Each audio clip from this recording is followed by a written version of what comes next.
Pray finish. Now we will hear an opening speech from our President of AAPG Unpad SG 2021, Ms. Dewi Oktarisma.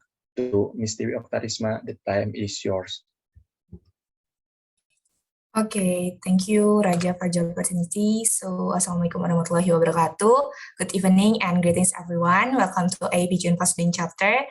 Okay, let me introduce myself first. My name is Teja Kurniawan and I'm speaking here as President of AAPG Unpad Student Chapter 2021. And I'm a student of Geological Engineering 2019.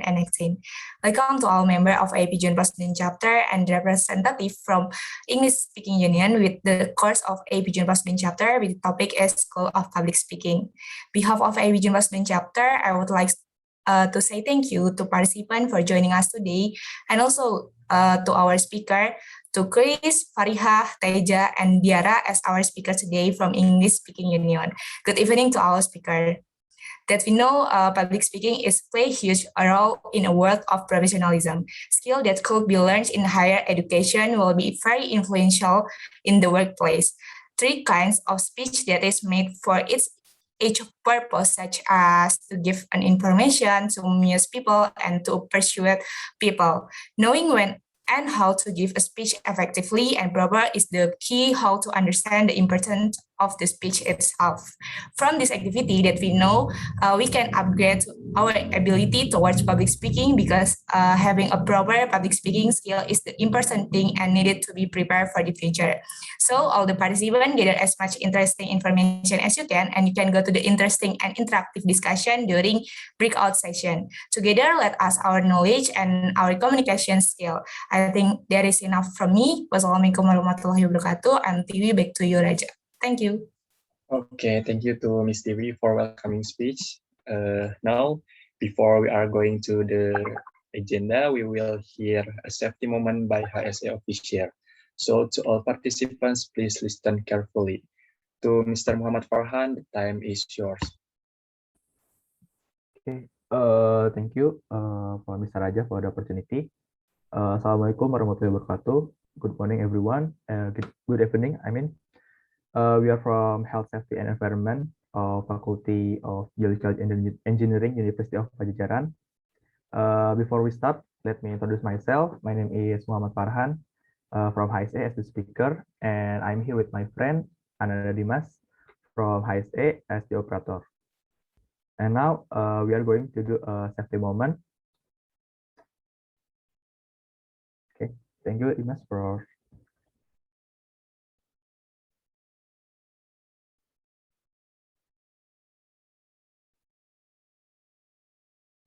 okay. Safety moment is briefing on potential accidents and disaster that can occur in your location, which has been reviewed by HSA Geology Unpad and how you can anticipate. Next. There are some rules that you must notice during the course. First is make your seat position facing the device properly. Second, stay at home during the activity. Third is turn off the audio when not needed. And then create a conducive situation, and let's always prioritize safety. Next.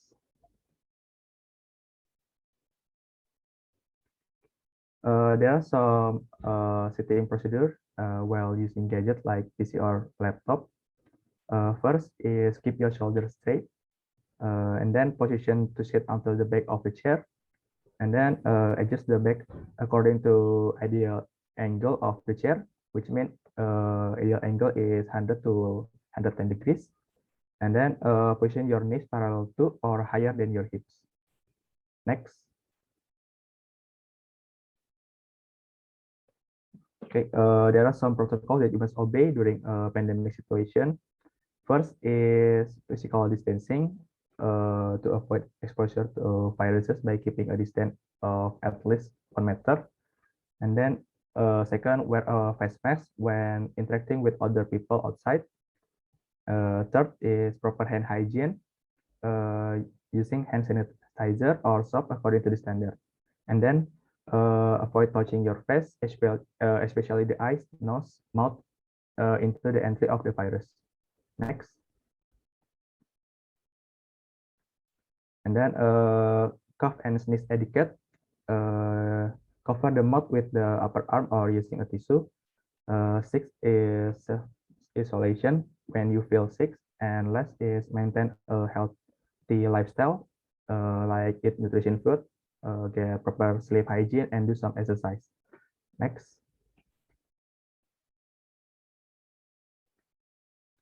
Okay, there is some potential disaster that can happen anytime and anywhere. Before that, I will explain what is potential disaster. Potential disaster is a serious disruption of the functioning of a community or society involving a widespread human, material, economic, or environmental loss and impact, which exceed the ability of the affected community or society to cope using its own resources. Next. Okay, first, the potential disaster that could happen during this course is fire. Fire is a rapid, persistent chemical change that releases heat and light, and is accompanied by flame, especially the exothermic oxidation of a combustible substance. Next. There are some procedures that you must obey, that you must do for do some evacuation in case of fire. First is stop all activities. Second, do not panic and do not make other people panic. Third is go to the outside, go to the exit carefully to the open area, and then cover your nose, protect yourself from inhaling the smoke, and last, do not return before the situation is declared safe. Next. Okay, second, the potential disaster that could happen during this course is earthquake. Earthquake is shaking of the surface of the earth, resulting from the sudden release of energy in the earth's lithosphere that creates seismic waves. Next. Okay, there are some procedures that you must do for evacuation in case of earthquake. First is stop all activities. Second, do not panic and do not make other people panic. And then go to the outside, go to the exit carefully to the open area. And then if you stuck in the room, find a place to protect yourself. It's like you can hide under the table or stay on the corner of the room. And last, do not return before the situation is declared safe. Next. Okay. There are some important numbers that you can contact in case of emergency around you. And I will give you 15 seconds to save the number. You can write down the number or take the picture. And the time is start from now.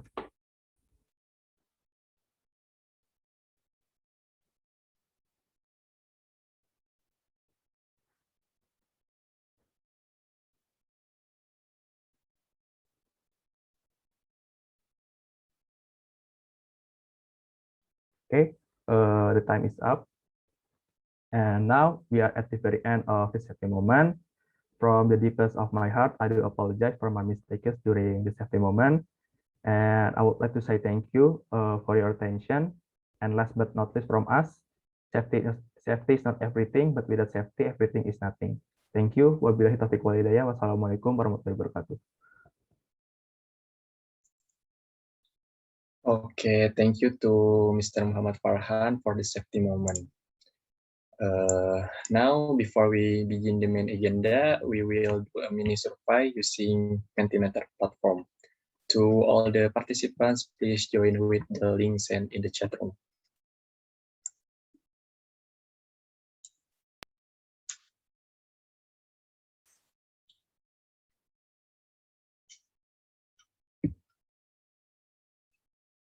I will wait for 1 minute to participants join the Mentimeter.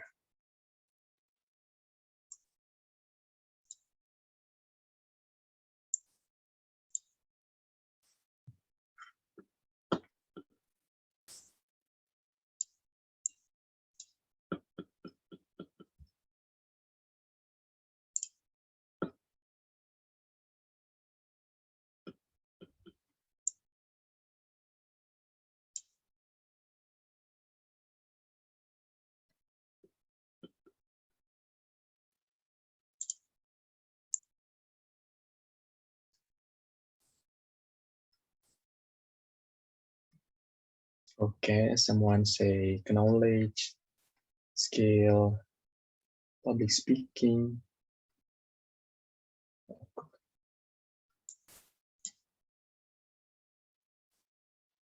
Okay, another say interpersonal skill, confidence, insight, and many more.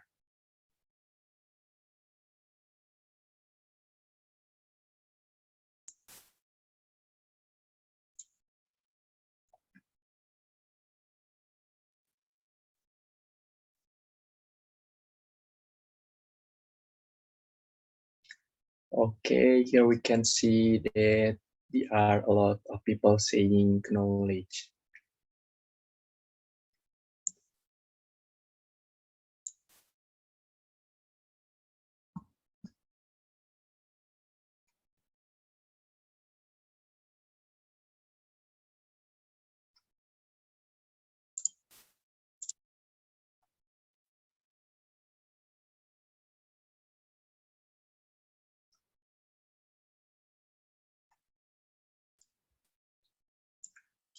Okay.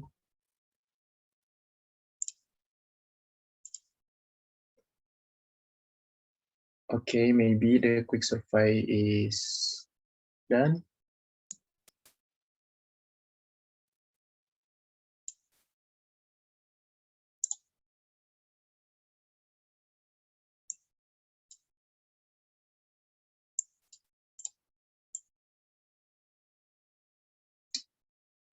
Okay, before we start to main agenda, I will tell you about ESU.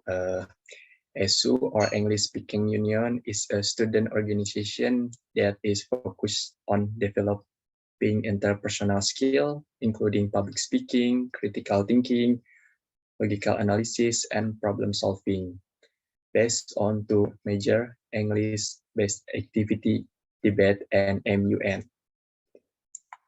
Now I will read the profile our speaker today.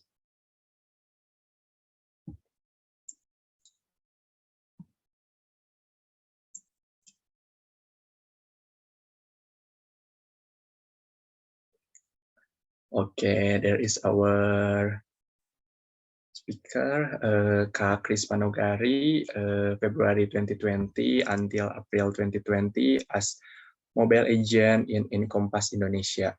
February 2020 until November 2020 as project officer in Pajajaran Fest and Conference. May 2020 until present, a CO initiator and head of partnership division in We Care for Disabled organization. November 2020 until present as president of union in English Speaking Union. February 2021 until August 2021 as international communication under fundraising and marketing division in Generation Foundation. Next.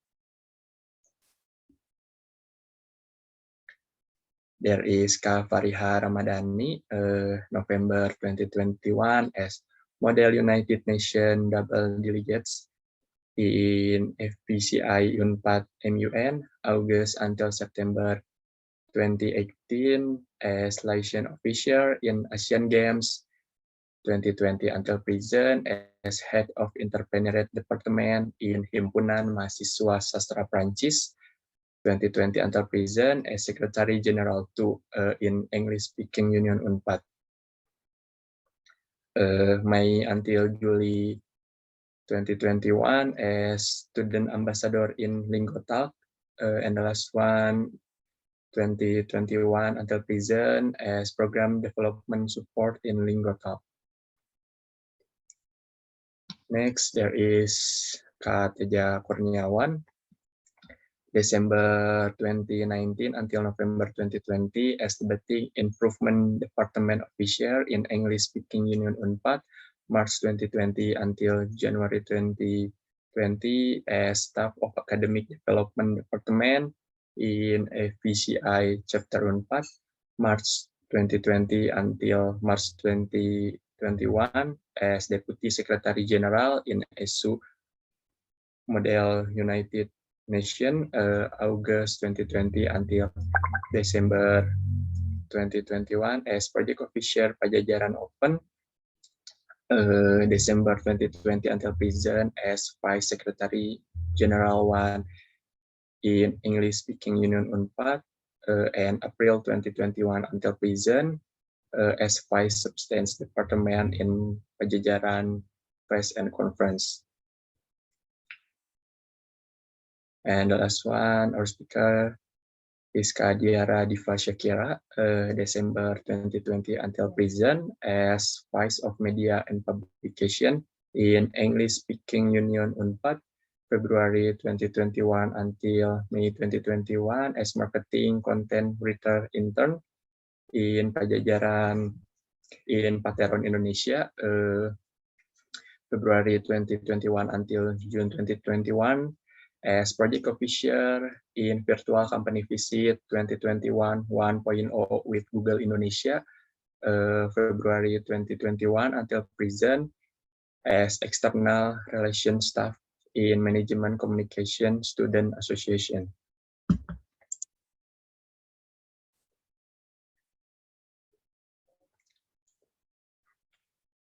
Okay, the first session is going to start now. I will remind you, for the participants who want to ask question via chat, you should use this format, name underscore company or institution underscore question. We will learn about how to public speaking in English to Kak Chris. The time is yours. All right. Thank you so much, Raja, for the time and also the floor. Just to make sure, is my voice audible and clear enough to be listened? Right? Okay. Yes, Chris. Okay, thank you so much. Thank you for giving me the confirmations. Okay, while we're waiting for the operator to present the presentations, I'm gonna say hi first to all of you. Hello, everyone. It's been so nice. It's been so great for me, especially to be here. Thank you, AAPG Unpad, for having me and also the other speakers from English Speaking Union. We're so exciting being here to actually share something that maybe we have to all of you in order to, having this kind of knowledge, especially in this kind of context. We will talk about this kind of interesting topic, which is about public speaking. It might sound very common, it might sound very usual, but believe me, this is something that everyone have the concern about this kind of things. And in this presentation, in this specific topic, we will gonna try to break down everything about that, and we really encourage all of you to share whatever you think about this kind of things by the end of this kind of presentation. All right, next. Okay. So basically, this is all the highlights that we will get, that we will be presenting to you in this kind of specific sessions. The first of all, we will have this kind of presentation. It will be delivered by me, and also the next one, the recap and also Q&A session. Starting from that, it's the activities that we will do in the breakout room. So in the breakout room, we will have the recap and also Q&A sessions. You will be accompanied by the speaker from the English Speaking Union as well, and then we will have the role team and also assigning the roles of the practicing public speaking, and then we will have case building, speech trials, general assessments to each participants, and last but not least is the sharing session. This is all the highlights that we will get, that we will be presenting to you in this kind of sessions. I hope that everyone can enjoy in each agenda.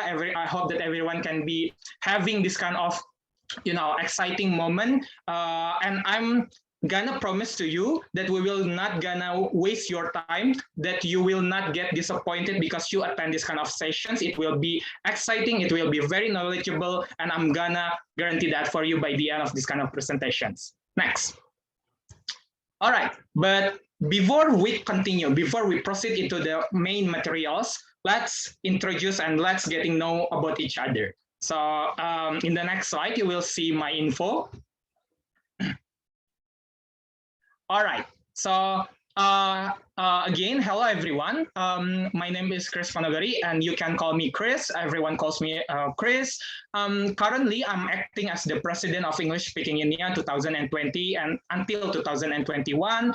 And it's about maybe a month ago, or I guess 3 weeks ago, one of you, Khalid, as the representative of the committee, contacting ASU to having this kind of sessions, to also inviting English Speaking Union speakers in order to be the the speakers in this kind of sessions. And we are very exciting because the topic is very interesting, something that is common but everyone afraid of, maybe everyone concerned about it, but here we want to share what we have about that. So again, I'm the president of the English Speaking Union. It is really nice to meet all of you guys. Hopefully that I can deliver the materials really sufficient so that you can learn something out of the out of the sessions right now, tonight. All right. Okay. Next speaker, we have the people that is so also grateful for being invited in this kind of session. I would like to give the floor to him to introduce himself.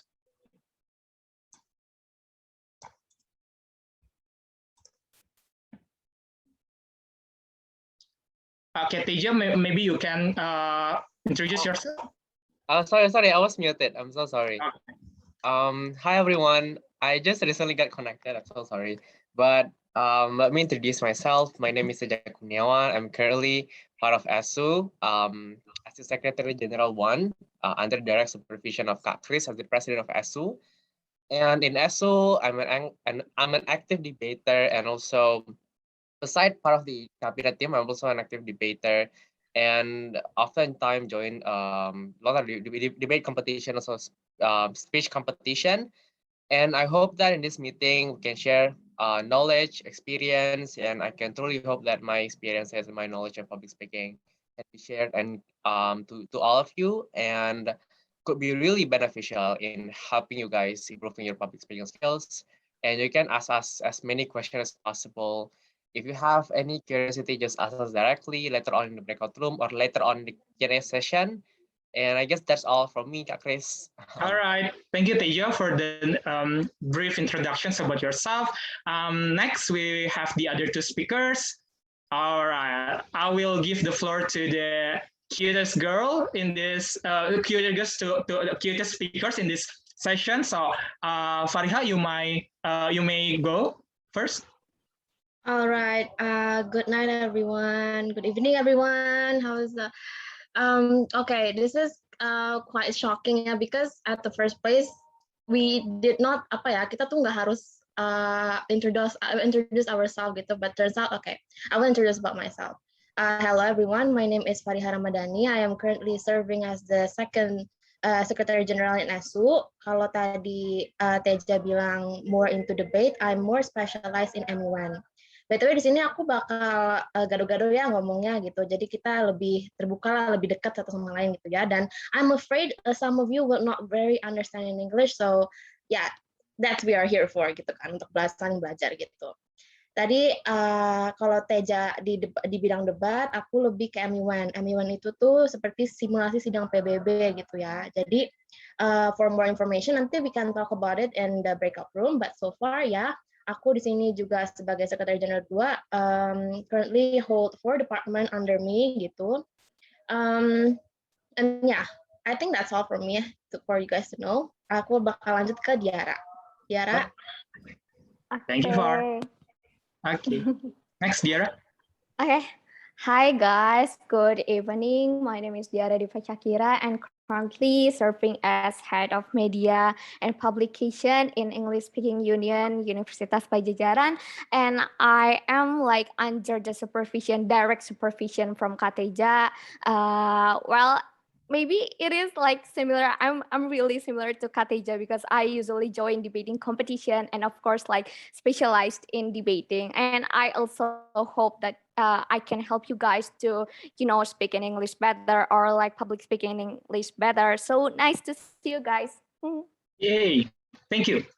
All right, thank you for my fellow speakers for the great introductions. Hopefully that with this kind of introduction, we can connect it to each other so that maybe in the further time, maybe in the future, our path can cross again about each other, okay? So thank you so much for my fellow speakers. Okay, moving on to the contents. Okay, as what you guys might know, maybe our main theme about our today's agenda is about the public speaking. Yeah, as I said, it might sound very simple, it might sound very easy and common maybe, but guess what? That this is something that becomes one of the greatest fear of someone maybe, or what become the one of the greatest concern of someone. And in this presentation, in this session, in this meeting, I'm gonna try to help all of you in order to debunking that kind of idea about this kind of public speaking is very terrified, it's very fearful, it's very frightening, because it is not, guys. Believe me, it is not as scary as it sounds, as scary as it seems maybe. So in this kind of presentation, we will debunk that kind of idea, and we will build again the good narrative, the ideal narrative of the public speaking itself, right? Next. Okay, before I start with my substantials, I'm gonna start this kind of session by asking you questions.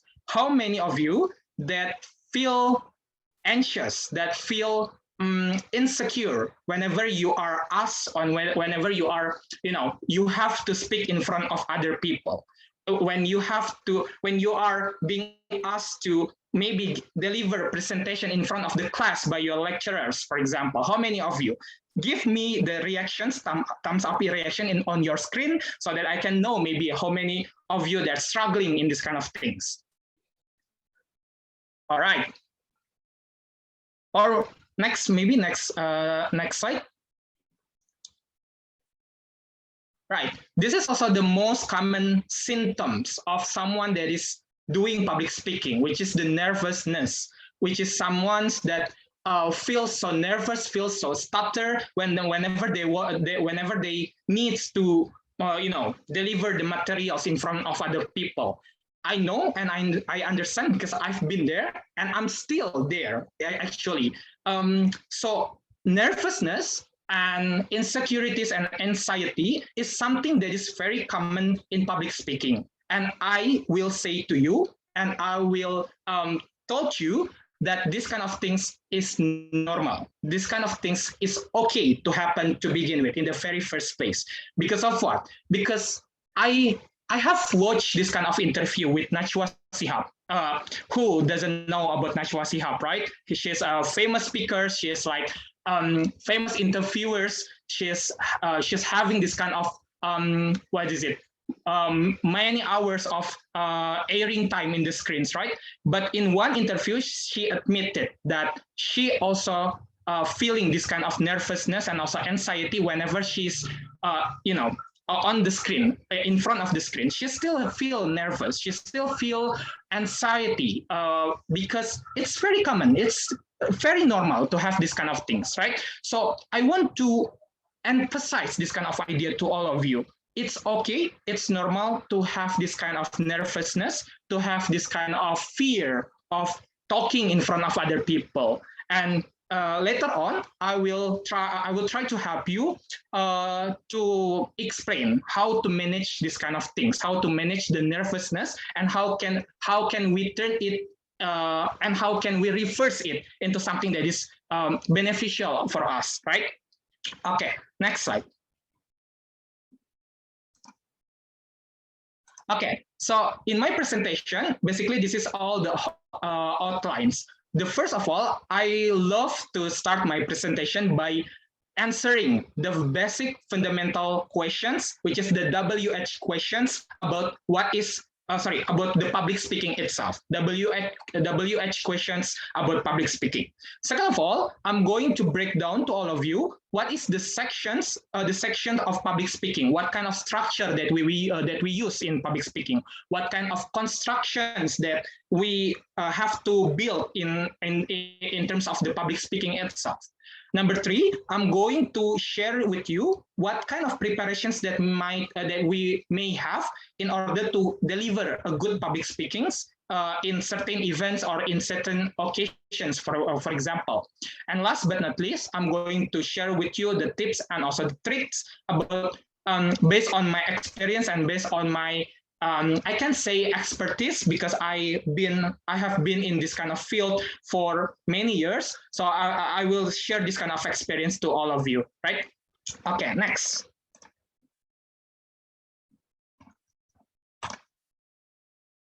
All right, but let's try to be more engaged about each other, right? I'm going to invite you to join also the Mentimeter. Please go to www.menti.com and also use the code of 28425616 and 6. That is the code of our Mentimeter. In order for me to understand to what extent that you have this kind of understanding about public speaking. Okay, maybe for Gisa as the operator can allow me to present my Mentimeter, so I can show the answers of the participants.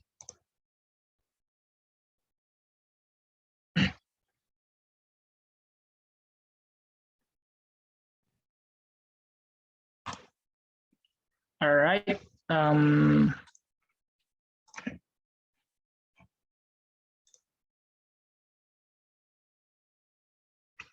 Okay. So, what is the most important thing in public speaking? What do you think that becomes the most important thing in public speaking? Okay, someone is already answering. Articulations, that's good. Confidence, intonation, self-confident, that's good. What else that we have?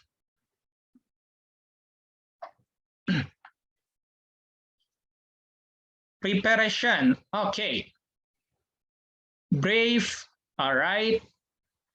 Voice, that's good.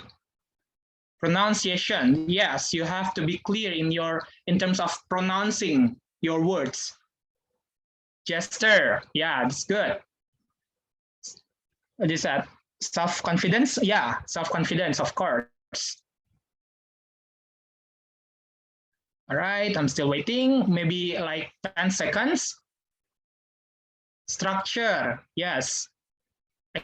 We will discuss about that in this presentations.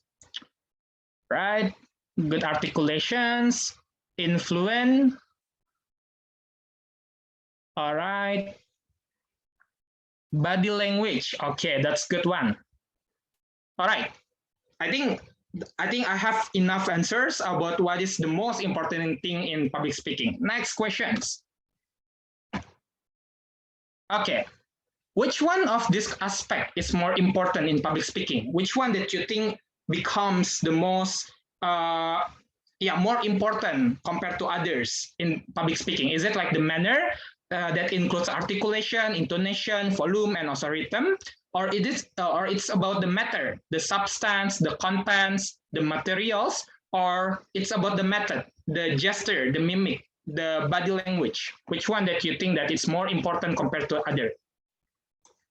All right, I received the answers: manner, method, matter. All right, matter on the number 2. Okay, method. Oh, method becomes the first one. Okay, we have 10 people answering the questions. Maybe we will wait until 15 or 20, maybe. Okay.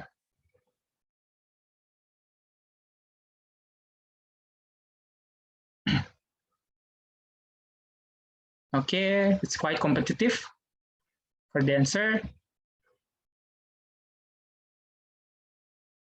Okay, we will wait for maybe 1 or 2 or 3 people more.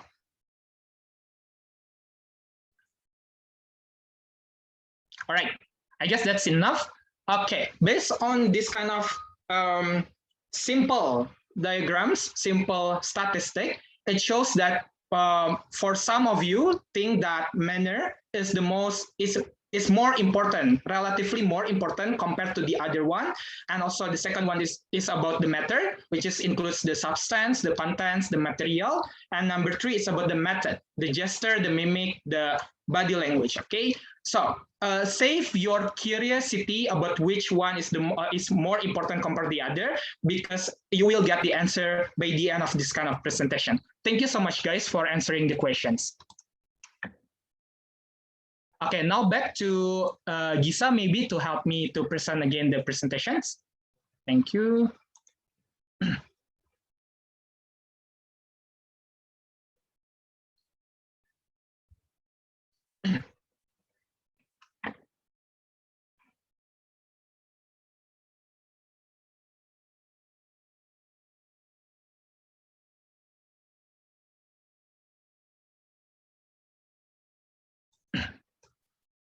All right. Okay. So, little fact before we start our materials. Public speaking is ranked 5 on Americans' list of things they fear the most.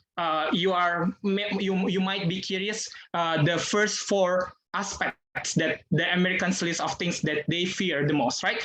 It's right after the corruptions in the number 1. Number 2 is the terrorism.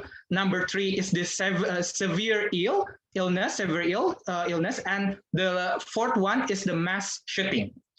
It's very interesting to know that the number 5 of the what Americans fear the most is about the public speaking, right? It's something that is it has a significant difference between mass shooting and also public speaking. One, you will lose your life, but the other one is something that is also very frightening, but actually we can prepare about that. And this is very surprising. The survey is very surprising in Americans when they know that public speaking becomes one of the most fear that Americans feel, right? But again, I'm gonna prove to you, I'm gonna tell to you that this is not as scary as what you think. This is not as scary as what the society creates the narrative about public speaking itself, right? Okay, so go to the next question, the next slide. All right, so basically what is exactly public speaking? Here, I'm gonna present to you 3 basic and 3 general definitions about public speaking. What is exactly public speaking? First of all, public speaking is the art of showing up to give, but not to take. Listen, please underline the word about give, but not to take. What I mean by public speaking showing up to give but not to take is that you have something here. You have something in your head, you have something in your mind that you want to transfer, that you want to give, that you want to deliver to other person. That is public speaking. Public speaking, public speaking is not the moment when you talking randomly. It's not about you constantly talking about, random things or like scattered materials. That is not public speaking. But public speaking is something that you want to transfer a knowledge to other person that becomes your audience, right? Number 2, public speaking is actually the process of building idea that is worth sharing. What I meant by worth sharing is that you have to give something that the other people will feel that, oh, it's beneficial for me, that I have a value within it, that this kind of things will bring me advantages because I listen to it, because I pay attention to it. So that is public speaking. It's not about having argumentation with your parents. It's not about having this kind of conflict with your girlfriend or boyfriend, for example. It's not what we call by public speaking. But what we call by public speaking is something that you build this kind of idea, you build this kind of logical thinking that you want to transfer to other person, that you want to make other person understand and value what you say to them. The last one, maybe you can scroll down a little bit.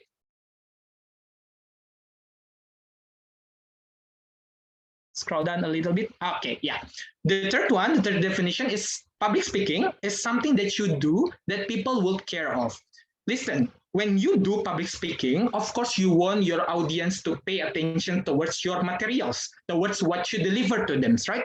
And even and in the end of the day, eventually, you want this kind of people remember about what you say towards them, about what you deliver, about what you give, what you share to them, right? That is what we want in public speaking, and that's one of the goals of public speaking, right? So public speaking is not only about throwing, the knowledge as much as possible, but more importantly, public speaking also involving the idea of, people's impressions towards what you share. So that is extremely important for you to know what kind of things that you want to share to people, who is your audience, and what kind of things that you want to build, and what kind of value that you want to plan within it. And eventually that kind of things will be remembered by your audience, by your people, right? So that's basically public speaking. Next.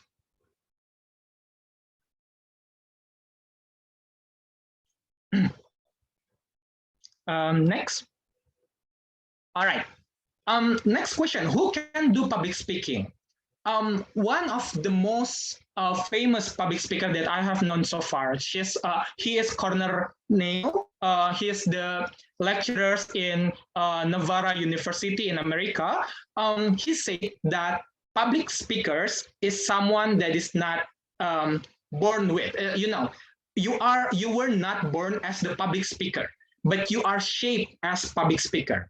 What does this kind of things translates to you? It translates to you that public speaking is not a gift.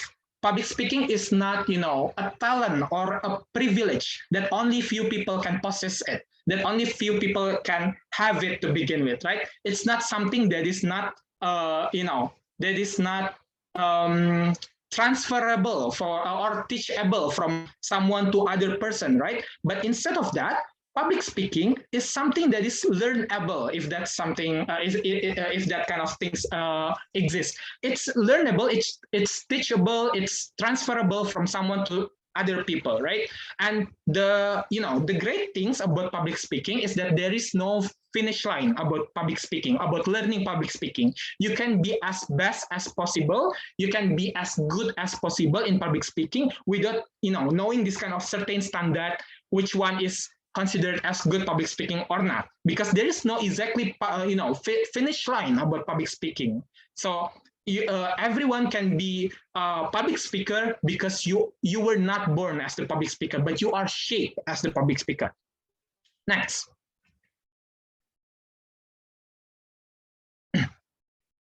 Okay, maybe this is one of the most interesting question about public speaking. Why I have to learn about public speaking? Why it should be public speaking? Why this kind of things matters? Why this kind of things important in my life as the students, maybe as the society, as the individuals in the society, as responsible adults, maybe. Why public speaking matters, right?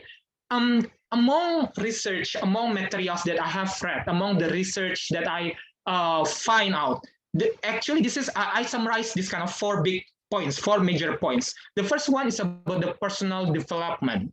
What I mean by personal development is that the moment when you realize that public speaking makes you to become the better version of yourself. Public speaking helps you to find out and to maximize yourself, your individual, to step up to another level. What does it mean? It means that, whenever we want to do public speaking, for example, like me in this kind of session, I need to do research about the materials. I need to know who is the audience in this kind of session. I need to know what is the topic. I need to know what is the expected output in this kind of session, right? I need to learn about that. I need to process all of those kind of things, right? I need to prepare that kind of things. And by the time, because of this kind of process, it will eventually lead me into something, into betterment, because I learned something new. I learned new topics. I learned new people. I learned new perspective about several things, right? And when it comes to public speaking, you can talk about many topics. You can talk about many aspects. You can talk from religion, you can talk about sports, you can talk about politics, you can talk about laws, maybe you can talk about geology, maybe, for example, if you are the geology students, for example, you can talk about everything. It's very simple. It's pretty much it's pretty much accessible for everyone, basically. And this kind of personal development is guaranteed. It's a guaranteed output whenever you learn this kind of public speaking. Second of all, it's about career development. I'm not gonna lie to you, and I'm not gonna deny the fact that in this era of the competitions is very tight and very, limited, right? We have more people, but fewer, fewer opportunity, for example. So the best one that we can do is to maximize ourselves in order to survive in this kind of career field, in this kind of professional environment world, for example. Because in career development or in professional environment, you will be expected to have this kind of knowledge about public speaking. Because of what? Because you need to talk with your boss, for example. You will need to talk with your partner. You will need to talk with your clients. Maybe you will need to talk with other people, basically. And with this kind of knowledge about public speaking, you will learn how to manage how to communicate with other person, how to communicate and deliver the message to other person, which is very crucial in professional working environment. That is why public speaking is extremely important, especially when it comes to pursuing career in the future after you graduate, maybe as the students. Third of all is finding your voice. This is interesting. Back then, 5 years ago, if I'm not mistaken, or 6 years ago, I'm just a high schooler that doesn't know about English, doesn't know anything about public speaking, doesn't know anything about what is talking in front of other people. I don't know at all about that kind of things. I'm a shy high schooler.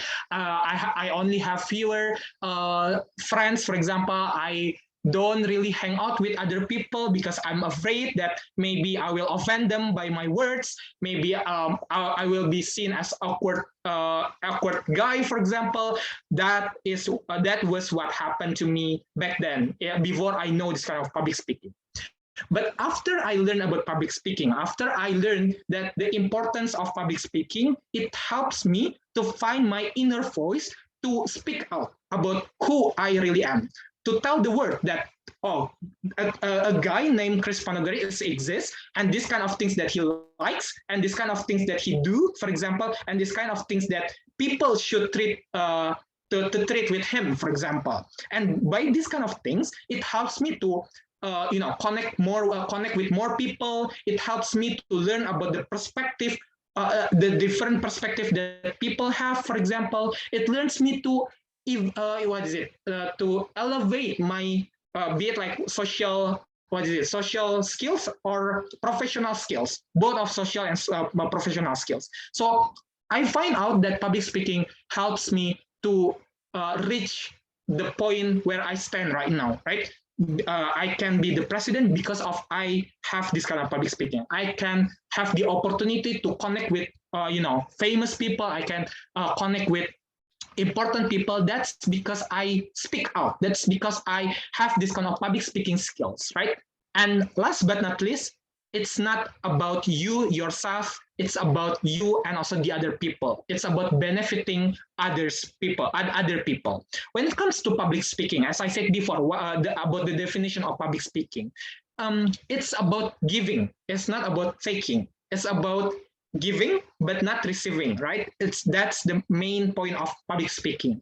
So the interesting point about public speaking is that you are transferring something that might change, that might influence, that might intervene other people's actions or behavior. Through our words, through our public speaking, it can trigger two things.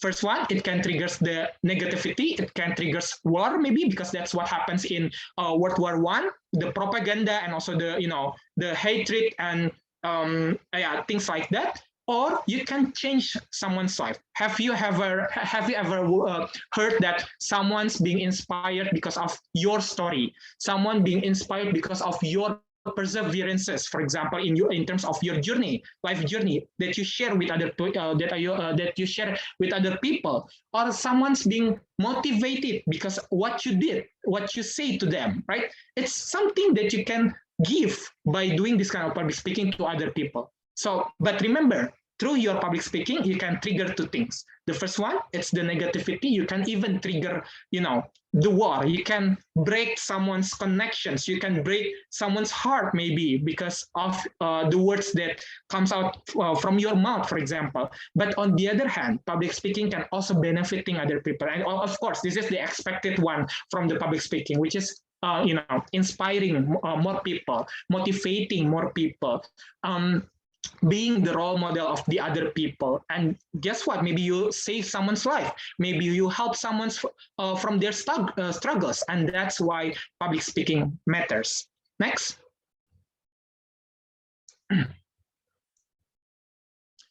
All right, this is pretty much a simple question: when and where to do public speaking. It's basically every time and everywhere. You can do it in your in your class, you can do it in your organizations, you can do it now even when you ask me the questions. You can maybe in the professional way, you can make it as your career, for example, professional career in the futures. Basically, it's every time and also everywhere. You can do this kind of public speaking. It's pretty much simple. Just do it. Just go for it, right? Okay, next. All right, the next important agenda of our presentation is about the sections of our public speaking, or in another word is how to do public speaking, which is maybe this is the curiosity that you have earlier in the beginning of the presentation. How can we actually nail this kind of public speaking in front of other people, right? So, in terms of the sections, basically public speaking having this kind of three major construction. The first one is the opening or the introductions. Number two is the body, and number three is the closing or the conclusion. It's pretty much simple. It's pretty much less complicated than other things, but maybe some of people missing this kind of material. So maybe this kind of materials can help you to nail your public speaking. Next. Okay, first of all, it's about the opening or the introductions. We have 5 points in the opening or the introductions. The first one is the attention-getting device. What does it mean? It means that in the earlier of your public speaking, you need to grab the attentions from other people, because the first minute and the last minute of your public speaking matters for the rest or for the whole sessions of your public speaking, right? So you need to grab that kind of attention from your audience.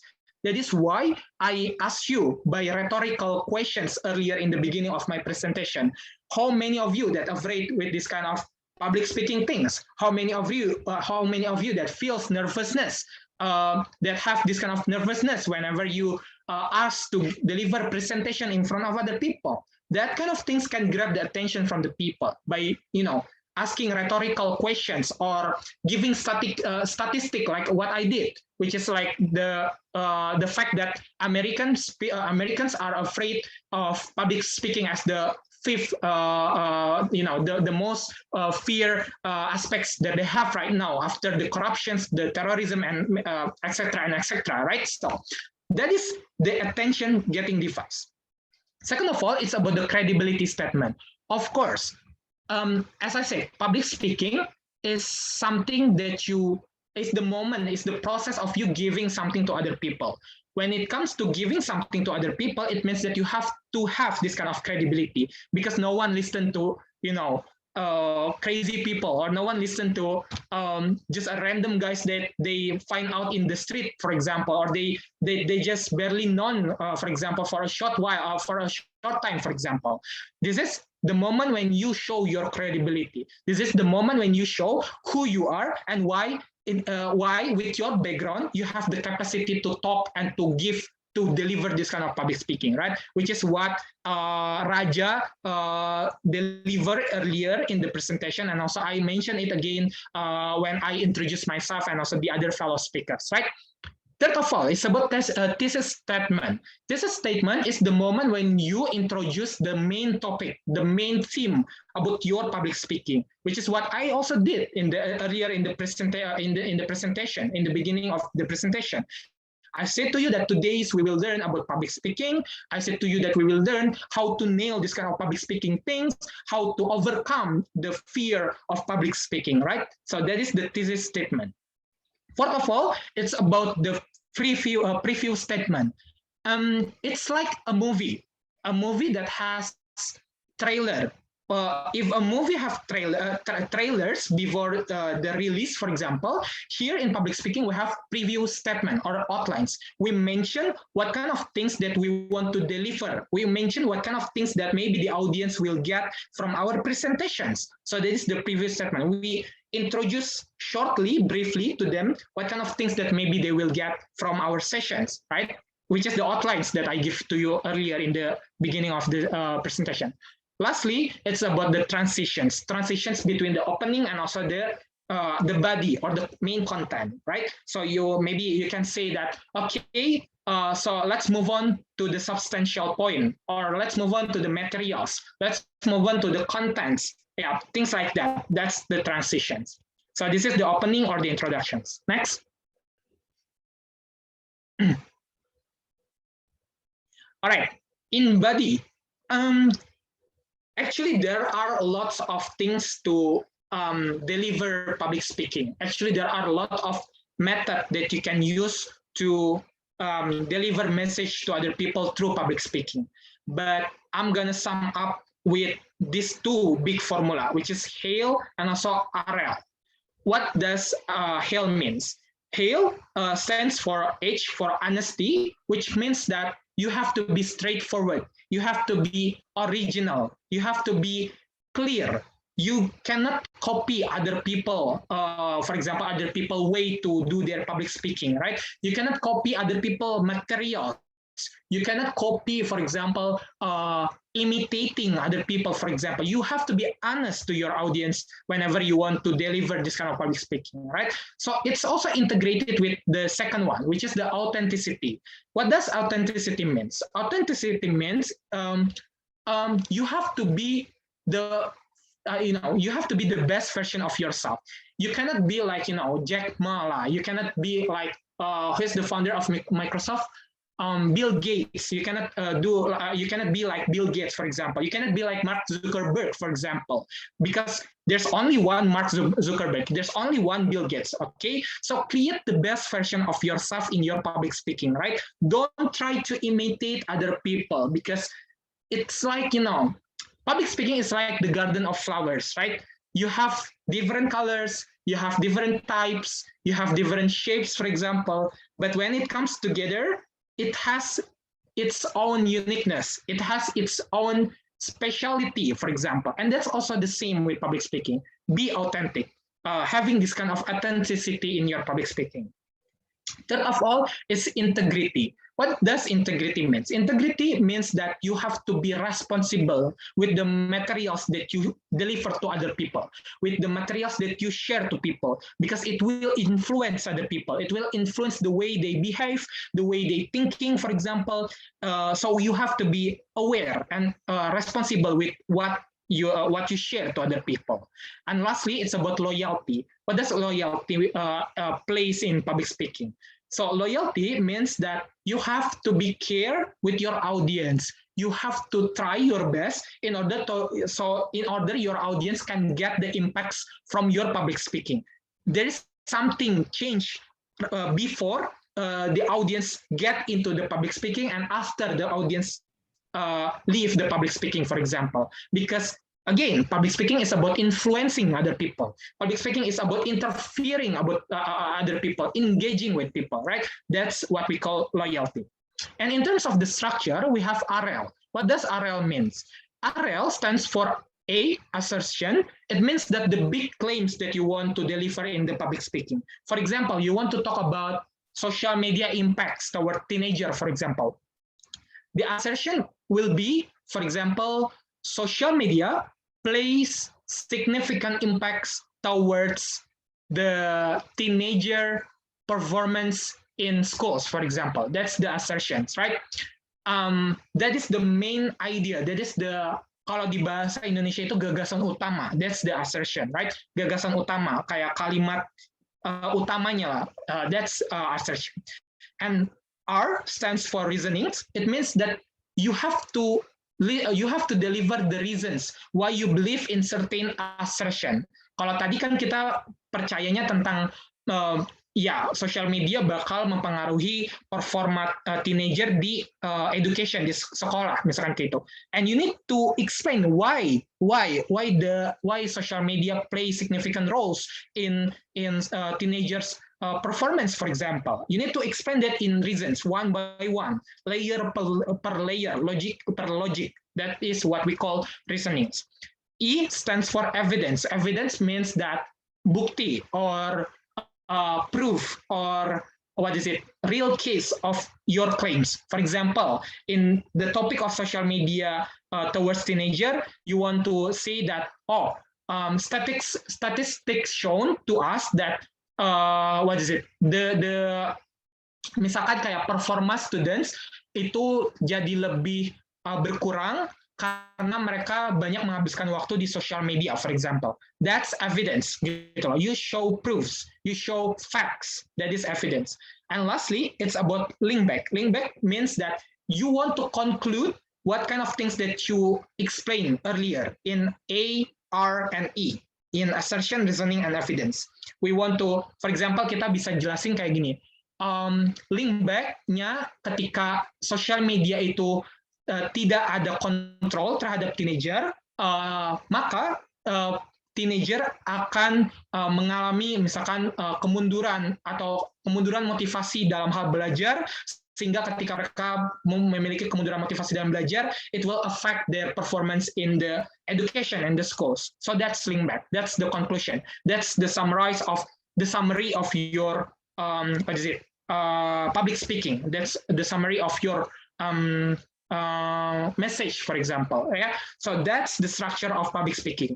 HAIL and RL, right? Honesty, authenticity, integrity, loyalty, and also RL, assertion, reasoning, evidences, and also link back. Next, the last part, the last section, which is the closing. Okay, in the closing, it also should be remarkable. It should be outstanding, like we can say. It should be it should create the best impression for your audience, because you want to enhance your public speaking. So what we deliver in our closing: first, transition between the body and also the closing. As what we have in the opening to the body, we also have to the from the body to the closing, which is the transition. Second of all, restate the thesis or the phrases or the claims that you have in your public speaking. Jadi kayak jelasin materi-materi apa yang kalian punya di dalam presentasinya, gitu, di dalam public speakingnya. What kind of things that you have, that you already share, that you already stated, that you already present towards your audience, right? Number 3, ya kasih tahu lah, kasih signal that your audience that this is the end of the presentation, right? We will we will end our presentation, we will end our sessions today, for example, yeah, things like that lah. And lastly, sometimes people involving call to actions or CTA. So CTA means that by the end of your public speaking, you encourage people to do something. You encourage people to go out from where they sit, for example, in order to do something. For example, in these kind of things, right after I deliver the materials, you will stand up to deliver and to practice the public speaking, because that's the idea of public speaking. You will never nail public speaking without practice, without practicing it. So right after this, you will have the speakers in each breakout rooms, and you will practice that kind of public speaking, right? Okay, so basically that's all that we have in the structure, that we have in the sections, the opening, the body, and the closing, right? Maybe it will be tricky, it will be difficult to understand for now, but maybe I will give this kind of material to the committee, so the committee will share this to the audience, so the audience can maybe relearn it right after this kind of presentation, so they have this kind of knowledge for the future, right? Okay, next.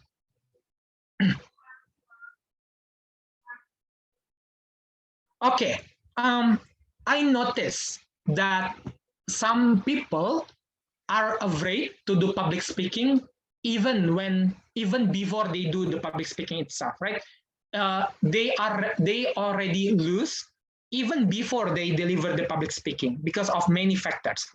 And some people giving up because of this kind of scary things that might happen in public speaking.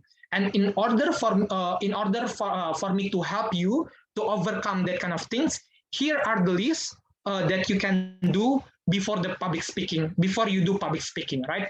So first of all, research and acknowledge yourself. What does it mean? It means that, of course, as I said before, you cannot come into public speaking and without empty mind. You cannot come to public speaking without empty knowledge. That's almost impossible for you to do that kind of things, right? So learn about the topics, learn about the audience, learn about the expected outputs, learn about this kind of materials that you want to deliver to your audience, right? But it's not enough when you just research, when you just educating yourself with the knowledge, but you also have to acknowledge yourself that you are capable, that you are able to do this kind of things, that you are having this kind of capacity to deliver the public speaking. Because lots of people having the knowledge, lots of people having the materials, but they are not confident with themselves. They are not confident that they can nail this kind of public speaking, right? And this is something that not everyone can help. This should be done by yourself. You have to acknowledge yourself. You have to make yourself confident that I'm able to do this kind of things. As long as you're not acknowledging yourself that you are capable, you will never nail this kind of public speaking, right? So be confident about the mistakes, about the failures that might happen. It's just something that in the future, it's not happening right now, right? So just go for it. Just acknowledge yourself. Second of all, familiarize yourself. What does it mean? It means that you have to be familiar with the topics. You have to be familiar with the maybe the situations of the public speaking. Before I go to this public speaking, I have my own Zoom. I record myself doing this kind of presentation because I am trying to familiarize myself before the public speaking itself, right? So make yourself to be as real as possible in the situation of you will deliver the public speaking. Number 3, come earlier. Whenever in the offline situation, you need to come earlier because you need to not in rush lah. Jangan buru-buru gitu loh. Jangan kayak tergesa-gesa gitu loh. Jangan terlalu mepet dengan the time when you will deliver the public speaking, yeah. So come earlier. That will help you to be more calm, to be more ready, to be more comfortable with your materials, with yourself to deliver the public speaking. First of all, create bullets or outlines. Jadi kalau di public speaking biasanya kalau speaker itu punya kayak apa sih catatan kecil gitu loh tentang bullets and also outlines-nya, what kind of things that we will deliver gitu loh. So create this kind of things that will help you, but don't write it on many words. Don't do that because it will make you confused with your materials. 5, do tongue twister. Tongue twister means kayak senam lidah kalau dalam bahasa Indonesia. For example, you can do like she sails the shell by the seashore, for example, or things like that. Atau kayak kalau di Indonesia ular melingkar di pagar Pak Amar, things like that. In order to make your mouth kayak familiar to throwing words lah gitu. Jadi nggak terbata-bata, nggak stutter gitu loh. listen to calming music playlist gitu loh. That's what I did gitu loh. Listen to the music that makes me calm, listen to the music that makes me peace, in order for me to be more comfortable with my materials. 7, bite the edge of your tongue or the inside part of your cheeks. Jadi kayak digigit lidahnya sedikit biasanya gitu loh. Atau gigit kayak bagian dalam dari pipi. That helps me a lot gitu loh. I don't know whether this is helping with you, but in my case that helps me a lot in order to be more comfortable with my mouth throwing words to through my public speaking. Lastly, go for it. You do this number 1 until number 7, but if you don't go for it, you will never nail public speaking, right? Don't lose before the war. Don't lose before the fight. So, the mistakes, the failure, just, it's the problem later on that we need to face, right? It's on the future. It's not happen right now. It's not happen in the present, right? It happens in the future. So you don't have to be afraid. Just go for it. Okay. Okay. Because my time is up. Maybe I will make it faster. Okay. Next. Few more slides. Okay. Please remember this before public speaking. There are 2 things that I want you guys to know. Butterfly in the stomach is real and it is okay. What does it mean? It means that kalau kalian nervous, tadi kalau kalian itu pusing atau kalau kalian itu gugup dengan public speaking kalian, that's really okay. Because everyone felt that kind of things. Everyone think about that kind of things, right? So it's not about you, but it's about everyone, okay? Second of all, realize that 90% of the nervousness does not show. Orang nggak akan tahu sebenarnya tuh 90% berdasarkan penelitian itu, orang nggak tahu kalau kalian itu salah gitu loh. You can, bahasanya fake it till you make it gitu loh. Kayak fake it till you make it gitu. Because people will not recognize this kind of things. Mereka nggak tahu bahan-bahan apa aja yang mau kita bahas gitu loh. So 90% of the research shows that nervousness does not show in your public speaking, right? So remember these 2 things. Next one. All right. I'm just gonna briefly explain this. Pokoknya opening dan closing itu penting banget. The first and also the last 60 seconds is important. Ketahui audiensnya, manage yourself as the director tadi. Kayak bikin situasinya senyaman mungkin, gladi resik kalau bisa, terus kayak knowing the technicalities of the public speaking itu bakal helps you a lot. Vary the tone, volume, articulation, timing, and demeanor. And also gestures, itu penting banget. Gestures yang bigger than your body gitu loh. Jadi kayak lebih leluasa gitu, lebih besar skalanya dari si gesturnya than your body.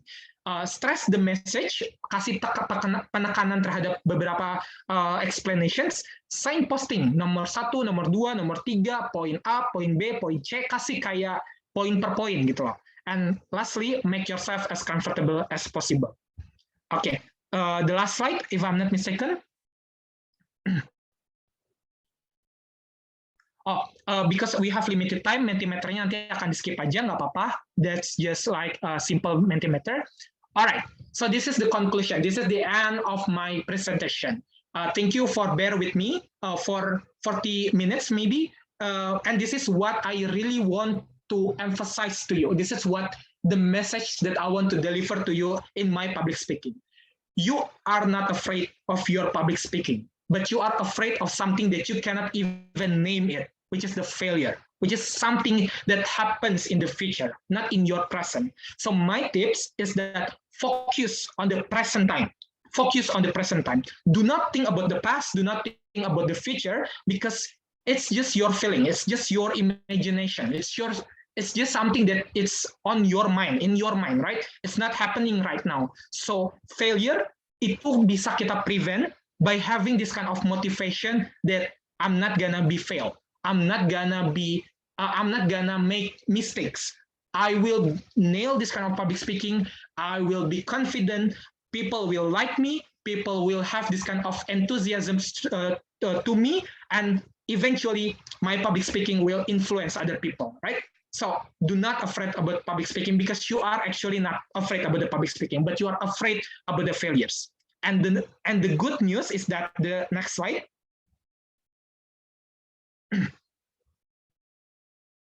Here's the things. It's harder to fail than you think. Lebih susah sebetulnya tuh ketika kamu berpikir untuk salah, untuk melakukan kesalahan. It's harder than you think, gitu. Because to be fail is just your feeling. Feeling isn't a fact, meaning that what you feel isn't always reality. In fact, often when you think you've done poorly, no one noticed the mistakes you thought you made. Because this is the hint, they don't know your speech, they don't know your public speaking, right?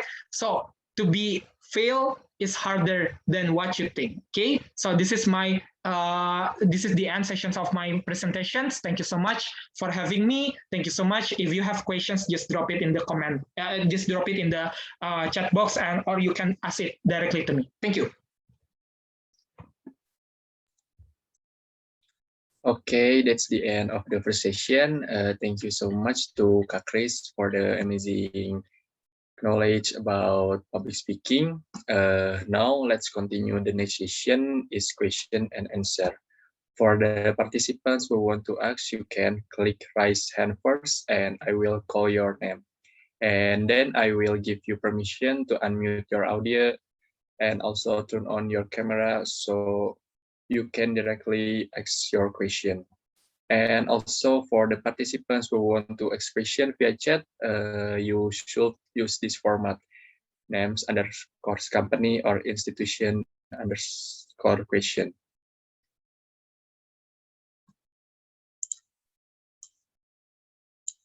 Okay, to Haikal Ali, please unmute your audio and turn on your video. And please introduce yourself first.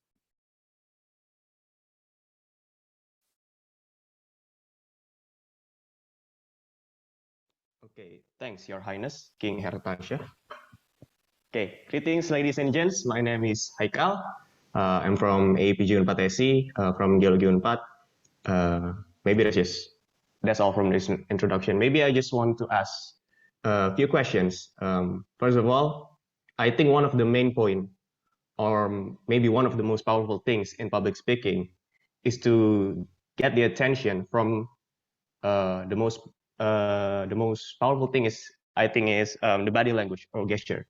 And I think there's not enough materials in your presentation that explains about how can I step up my body language game, because I think that's one of the most powerful and it can get a lot of people's attention, and it's like one of the plus points to your charisma.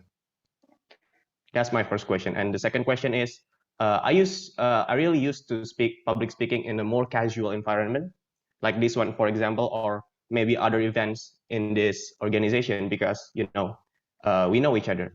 We are friends. I think that's what makes me more relaxed. But I sometimes struggle to adapt to a more professional environment, for example, in seminar and etc. So is there any tips, or is there any difference that I should make when I go to public speaking in a more casual environment and in the professional environment? Maybe that's all. Thank you, Your Highness.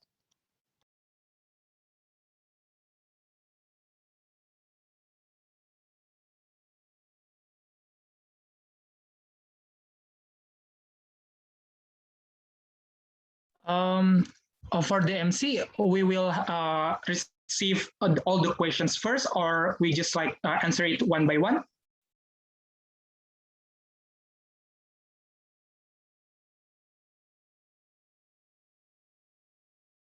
Hello, King. Wow. I think he has a technical issue. Okay, maybe I will assume that we will answer the questions one by one. So I will invite my fellow speakers to share the answers, maybe through from the questions, if you have any. Maybe Fariha, Dyara, or Teja wants to answer the questions. The first question is about the body language. What kind of body language that maybe we can improve in order to nail our public speakings. It's about the body language. All right, I see that Teja wants to share. Maybe, yes, Teja, you can you can help with the answers. Okay, thank you, Chris. So there are basically two questions. The first one about the gestures, and the second one about how to adapt to a more professional environment. Are there any things that you know, we need to change when we want to make our public speaking in a way more professional environment? For the first question about gestures, I think that gestures talk about your facial expressions as well as your body language. And for that, for the facial features, my tip would be, you know, especially when we're, so jadi basically kan public speaking itu ada dua ya, ada yang kayak dilakukan di audiens yang besar, ada yang audiens itu kecil, atau ada yang offline, ada yang online gitu. Kalau di online dan juga audiensnya kecil, itu usually kan our face a lot more visible to the screen. So my tip would be use your facial features like your smiles, your smile, your eyebrows, your cheekbone, smile and stuff. Oh ya, okay, someone is not muted. So jadi itu tip ya, pakai facial expression dan gunakan itu jangan gunakan sepenuhnya aja, jangan terlalu berlebihan gitu. So that is one of the ways that you can do to improve your gestures. Dan untuk body language sendiri, my personal tip also use it when necessary only. Kalau misalnya untuk online, biasanya nggak terlalu kelihatan ya tangan itu, jadi kayak mungkin nggak terlalu banyak digunakan. But when you're doing an offline speaking, or like when you're speaking offline in a very big seminar, for example, it's very crucial to use your hand gestures, but don't use it too much. I also cannot like give you the measurement of how much too much is, because you know, mungkin bisa tanya sama your colleague, your family untuk kayak kasih tahu like is it too much gestures that I use or not gitu. Yang kedua untuk professional environment gitu, sebenarnya I personally also still struggling untuk bicara di professional event gitu.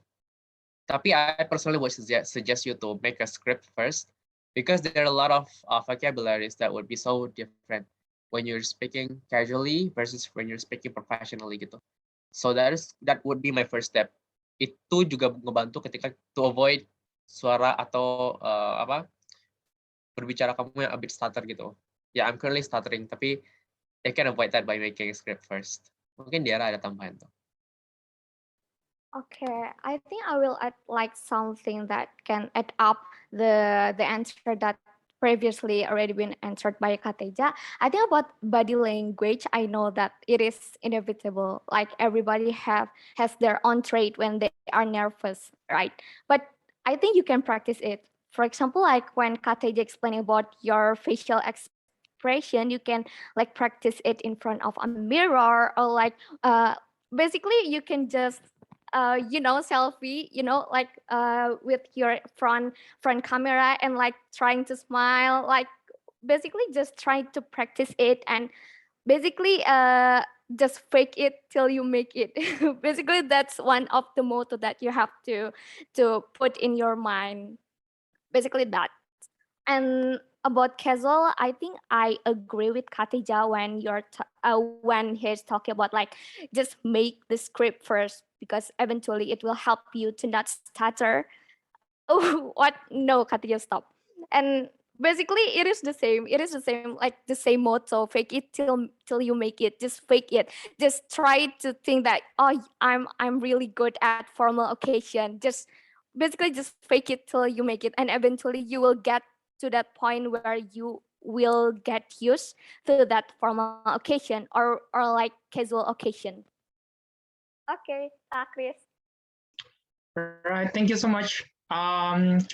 Is that answering your questions, Haikal? Or maybe you have further questions in regards to the explanations?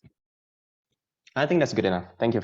All right, thank you so much, Haikal, for the questions, for the great questions.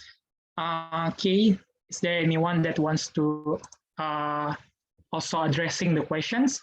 That would be so lovely. Or maybe you want to have more intimate session, maybe in the breakout room. That's also possible, because after this we will break into the breakout rooms. So you will have smaller groups, more intimate for you to share the knowledge. Okay.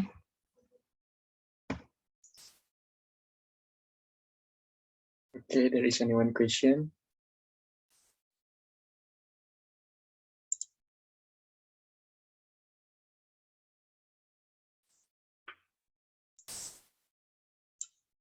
Okay, to Mr. Gilang, please unmute your audio and turn on your video. And please introduce yourself first.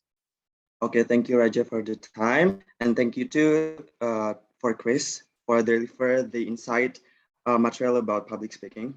So I have a question about the relation between slide and the material that we should do deliver. I mean like sentences that we should to share while we speaking. So the question is, what's the better slide with the content? What's the better content to us to to give into this slide, and then should be more picture or should be more sentences that we can easily explain about this slide or something like that. What's the best way that we should to get into this slide? I think that's the question. Okay, thank you, Gilang, for the question. So just to make sure, you are asking about what is the ideal presentation that we might have when we want to deliver public speaking. Is that your question? Yeah, that's right. That's right. Okay. Okay. Maybe my fellow speaker, Fariha, maybe you want to try to answer? Chris, can you please repeat the question? I cannot. Yeah. It's about what is the ideal presentation that we should create or that we should prepare whenever we want to deliver public speaking. Is it like more pictures, or is it like more explanations within it, or what kind of things maybe in our presentation? Because a fun fact, guys, our presentation today is made by Fariha. So maybe she is the best one that maybe will that can answer this kind of question. So I'll give the floor to Fariha. All right, Chris, thank you so much. Really, guys, it's nothing. Jadi, for me personally, my traits, I like it to see more pictures gitu loh, daripada melihat banyak tulisan gitu, karena lebih jenuh kelihatannya gitu ya. That's why tulisan-tulisan yang tadi ada tuh juga dikit gitu, dan aku lebih suka untuk how do we say that ya, ngedit-ngeditnya gitu loh. Jadi orang tuh bakal enak melihatnya gitu.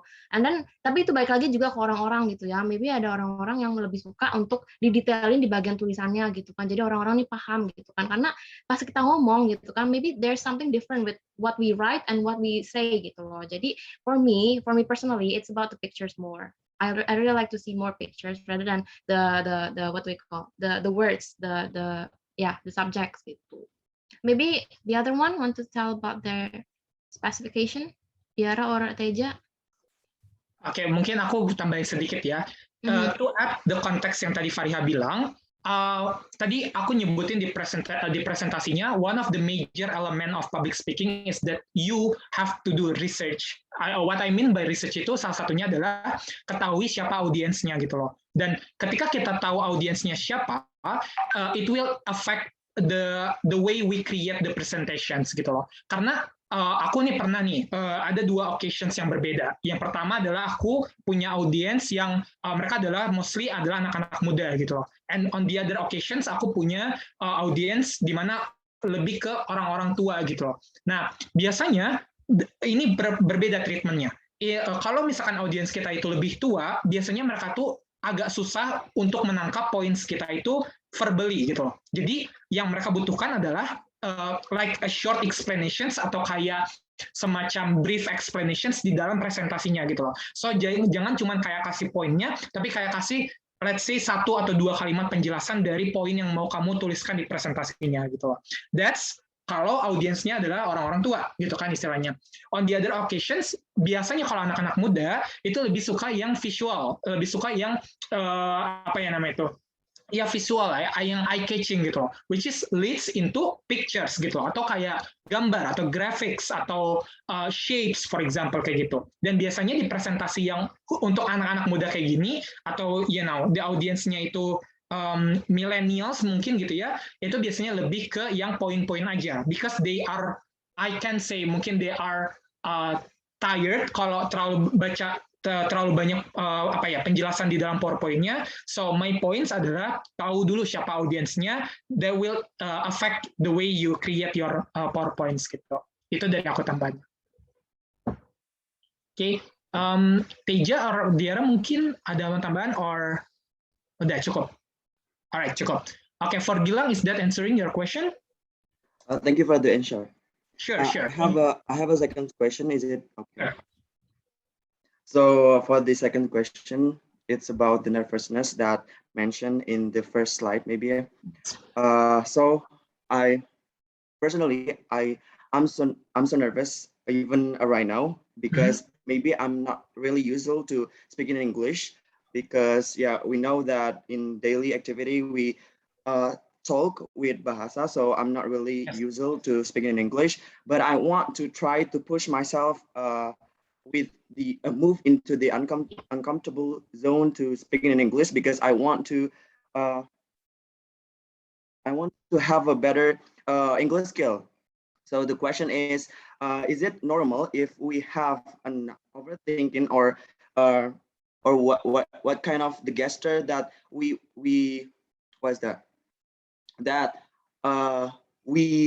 speak in English and then we just feel like mual and then shaking and something like that it struggle a lot of me if I'm speaking in English. Is it normal or what should I do for the better speaking in English in public especially?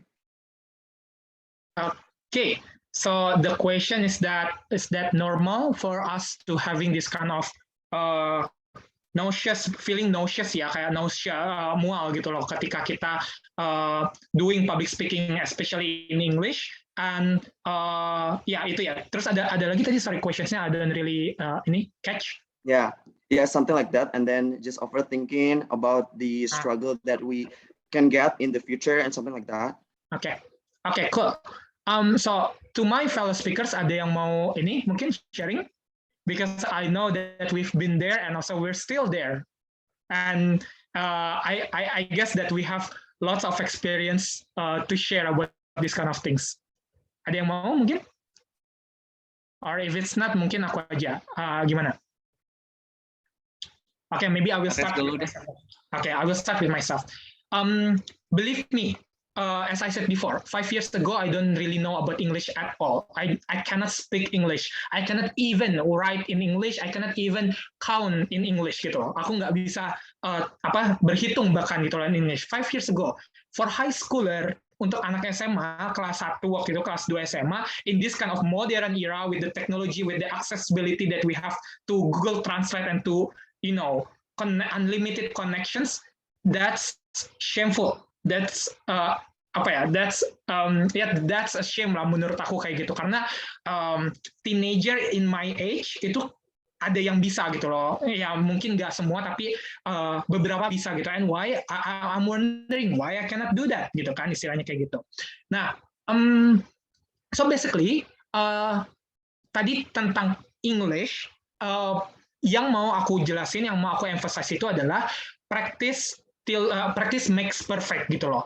Namanya bahasa itu nggak bisa kayak science gitu loh, dimana kayak kita hafal rumus, kita berkutat dengan itu, it's done gitu. No, kita nggak bisa kayak gitu. It's not about science gitu loh kalau belajar bahasa gitu loh. Jadi first of all, namanya bahasa itu harus dipraktekkan, harus dijadikan aktivitas sehari-hari gitu loh. Which is something yang you shouldn't feel ashamed of, you shouldn't feel embarrassed of gitu loh. Karena sekarang ini justru orang-orang yang nggak bisa English adalah orang-orang yang harusnya malu gitu kan, bukan harusnya malu ya, harusnya karena itu expected sekarang itu gitu loh.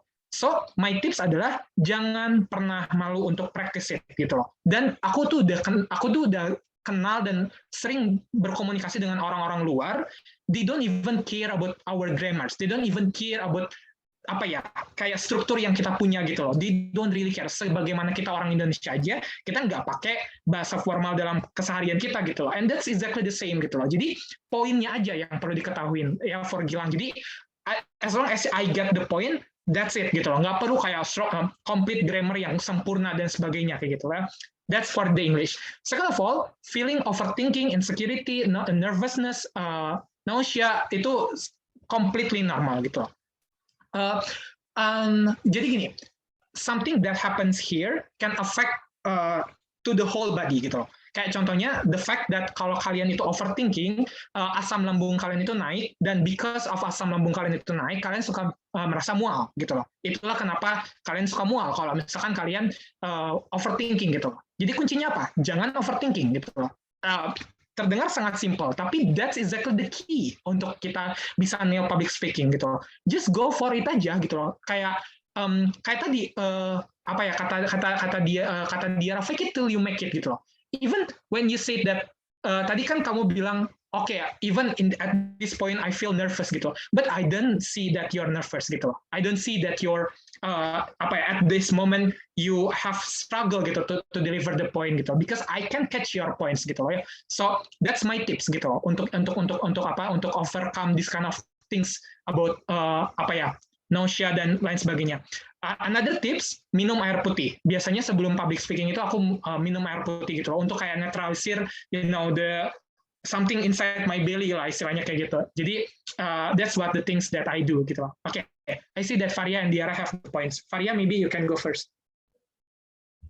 Oke, aku mau nambahin dikit. Jadi kan aku ini sastra Prancis gitu kan, and I think what Chris said itu benar-benar betul gitu kan. Karena aku juga struggling with my French accent gitu kan. It's a different thing from English gitu kan. Maybe kalau misalnya kalian masih struggling in English, I'm right now struggling in French gitu loh. Ya, jadi aku setiap hari tuh exercise, try my accent with the wall. You know, the wall. Aku benar-benar ngomong sendiri gitu loh. Tapi that's what helps me gitu loh sampai sekarang gitu. Jadi kalau ngomong sama dosen tuh paham gitu. Berarti oh bener dong berarti aksen gue gitu kan. Jadi itu yang pertama. Terus talking about another tips to help your nauseous, I don't think it will help with me drinking water. Itu aku makin jadi aku agak beda sama Chris. Kalau aku benar-benar kalau bisa sekosong mungkin perut tuh, baru nanti kalau udah selesai baru oh my god, okay, we're finally free, kita bisa makan apapun gitu.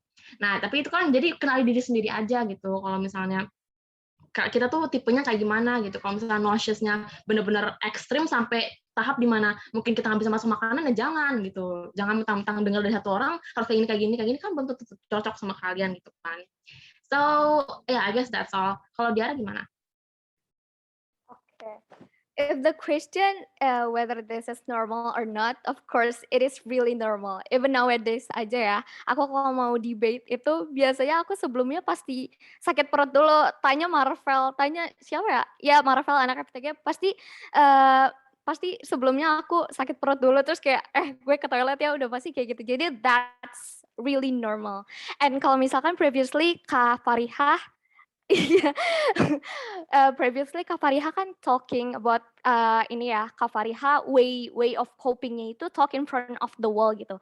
Kalau misalkan aku agak different sih, kalau aku talk with myself tapi in English gitu, jadi kayak maybe kayak ini sih rada kayak orang gila gitu ya, tapi itu beneran kayak way of my practice gitu. Aku praktisnya kayak gitu, atau enggak kayak talk in front of a mirror, tapi ya who cares gitu kan. Well, this is just me in my own world basically. Terus kayak mungkin bisa salah satu yang ngebantu itu external factors ya, kayak teman-teman yang biasa ngomong bahasa Inggris kayak gitu kan. Nah, bisa juga kayak kalian search like an association that is used to speaking in English. Dia benar-benar kayak kalian juga ke force, kalian juga ke bawah. Kayak dulu aku sebelum join ESU, aku kayak have no idea gitu loh tentang Inggris gitu. Soalnya aku kan basicnya LDBI ya, debat bahasa Indonesia. Terus kayak benar-benar gak ngerti bahasa Inggris. Terus pas masuk ESU di istilahnya dijorokin lah gitu kan. Langsung ayo debat pakai bahasa Inggris 7 menit. Terus langsung kayak kaget kan. Tapi akhirnya get used to it karena teman-temannya juga supportive, terus benar-benar kayak teman-temannya ngebantu lah istilahnya ya biar aku bisa cepat berkembang gitu guys. Alright, for Gilang, is that answering? Yeah, it's answering.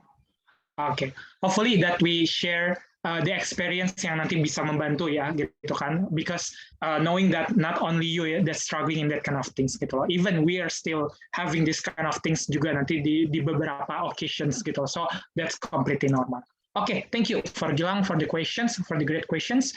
Next, how much the times that we have, MC maybe? The time is Q&A session is up. Oh, it's up. Okay. So maybe a little bit closing statement ya dari aku before we move to the breakout room. So guys, I really encourage all of you, kalau kalian punya questions, just ask the speaker. Kayak ada aku, ada Dyara, ada Fariha, ada Nasa, ada Teja nanti di masing-masing breakout. We are very open to any kind of questions, and we are here to share our experience gitu loh. We're not that kind of expert juga gitu to teach you to tell you what to do, but at least we will share what we experience gitu loh. That might help gitu. So we really encourage that, and later on kita akan punya nanti praktisnya juga. Just enjoy that kind of things juga nanti. Eventually it will help you juga gitu. So that's all. Thank you so much for having me in the main sessions. We will see you again in the breakout room. Okay, now we will move to the next agenda, which is discussion and training session. You will be divided into some groups and will be put in a breakout room.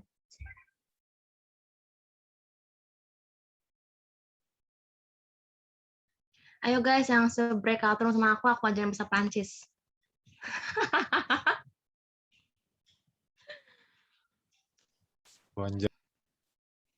Nah, siapa tuh?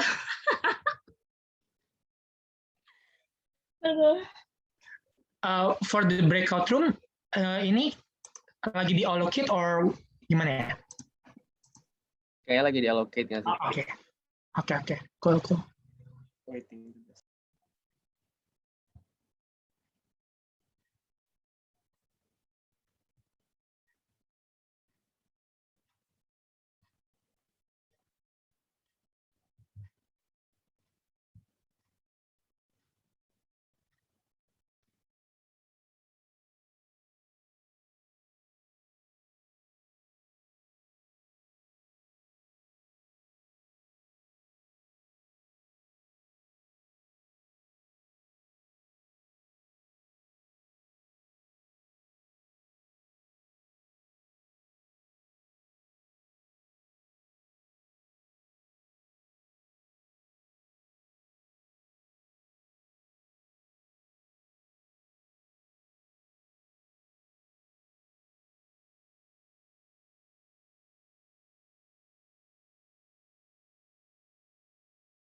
Nervous.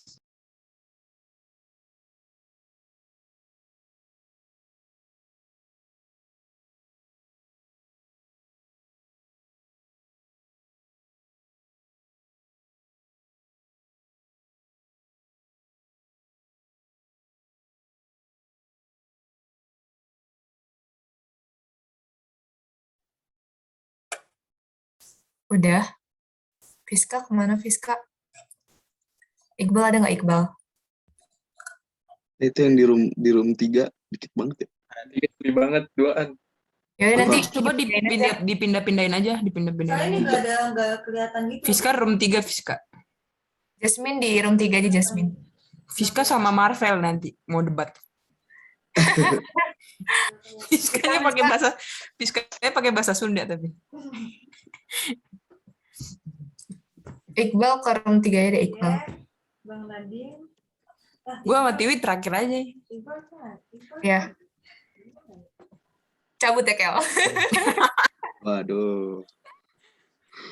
Room 2, room 3, ada berapa sih? 1, 2, 3, 4. Dilihat aja dulu siapa yang kurang pindahin aja, pindahin random. Yunika ke room 3 aja. Si Fiska kok balik lagi? Nggak mau dia.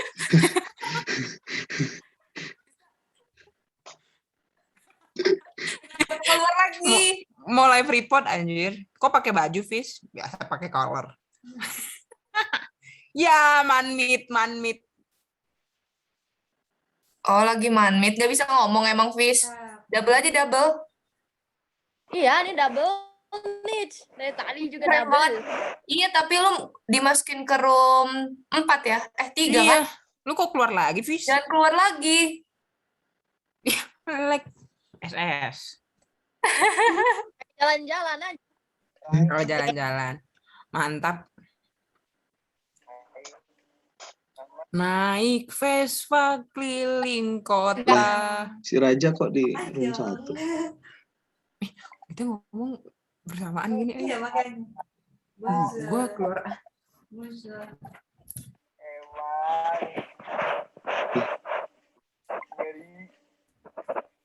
Gue nggak dimasukin nih. Parah. Langsung pindah aja deh. Kemana? Ke room 3 kan? Gua room 3 ya? Iya, room 3. Di room 3 ada. Kok gue nggak bisa pindah ya? Oke. I'm from Geological Engineering in Unpad. Thank you. Halo, Amanda.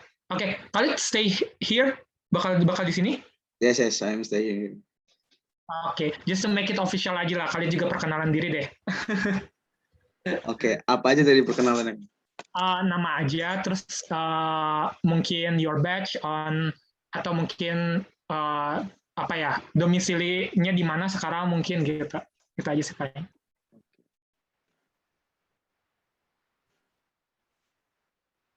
Tes. Ya, kedengaran.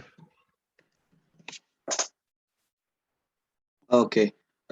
Good evening all. I want to introduce myself. My name is Khalid Bayaki Johan. You can call me Khalid. I'm in the AAPG batch 2020. Okay. Alright. Halo Khalid.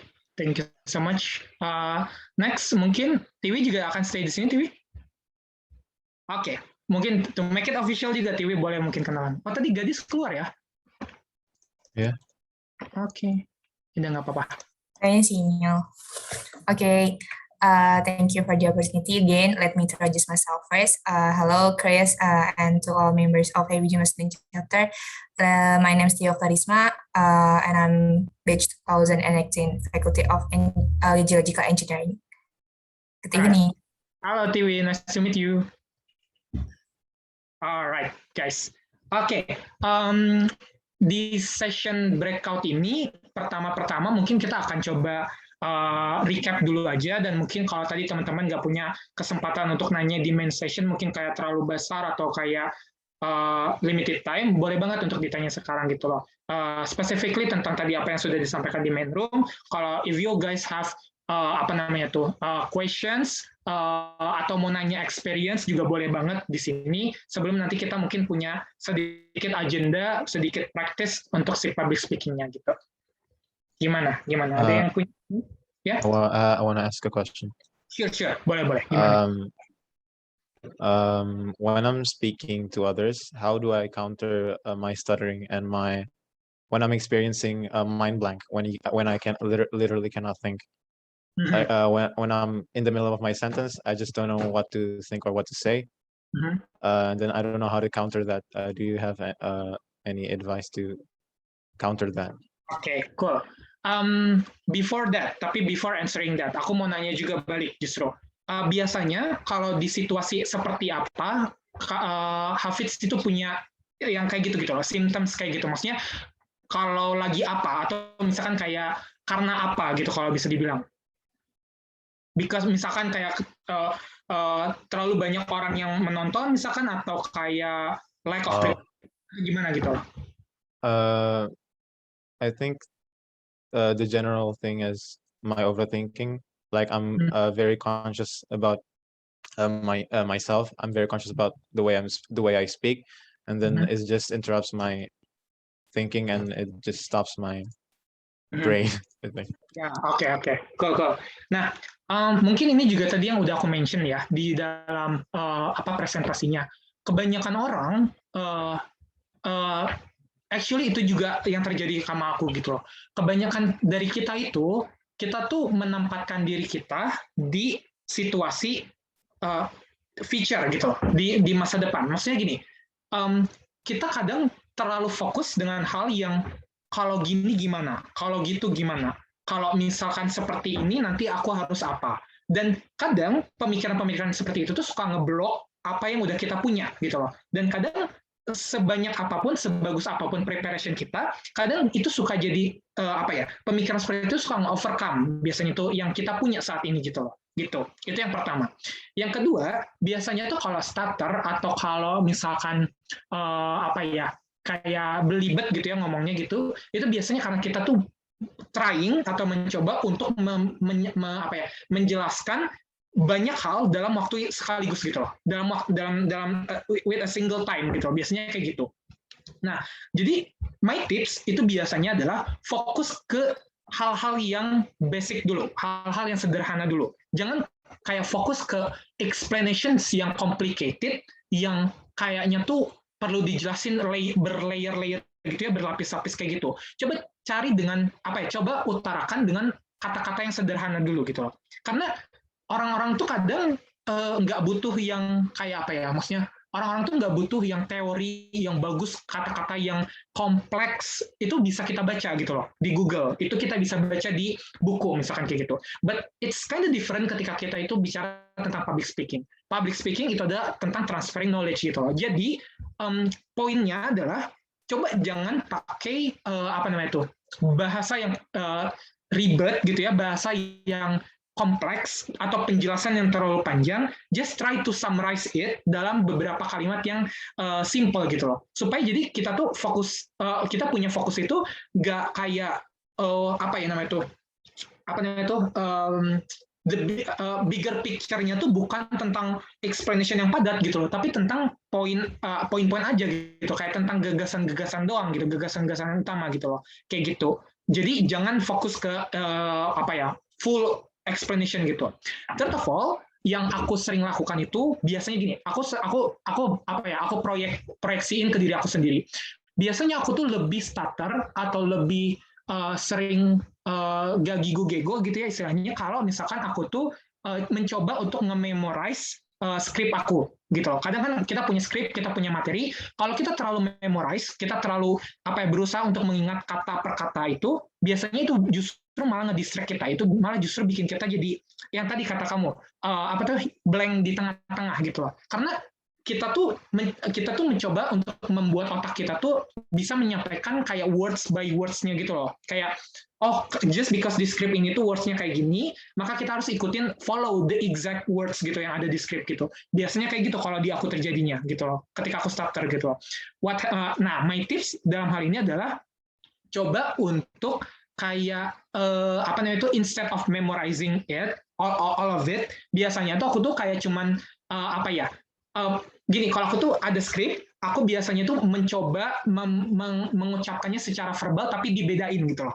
Misalkan di skripnya itu tentang dia pakai kata-kata misalkan tentang menggunakan misalkan gitu ya. Aku menggunakan benda ini. Nah, aku tuh kalau di verbalnya aku suka dibedain gitu. Aku memakai hal atau benda itu misalkan kayak gitu. Jadi ngerti nggak sih poinnya? Jadi selalu membedakan biasanya dengan sinonim supaya nanti tuh kayak instead of memorizing, aku tuh mencoba mengasah otak aku tuh untuk kayak lebih fleksibel dengan itu gitu loh. Jadi ketika kamu nanti blank di panggung, kamu punya cadangan vocabularies gitu loh. Kamu punya cadangan alternatif gitu yang sudah kamu praktis sebelumnya gitu loh. Kalau aku biasanya kayak gitu. And that helps me a lot gitu loh. Terutama yang tadi yang last tips ya, tentang memperkaya diri dengan alternatif ways to present it verbally gitu loh. Gitu. Kalau aku biasanya gitu sih tipsnya gitu.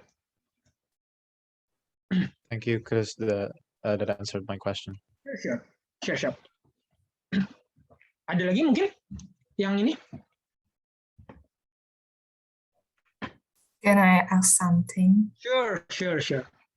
Okay, I think this like a sharing with you, Chris.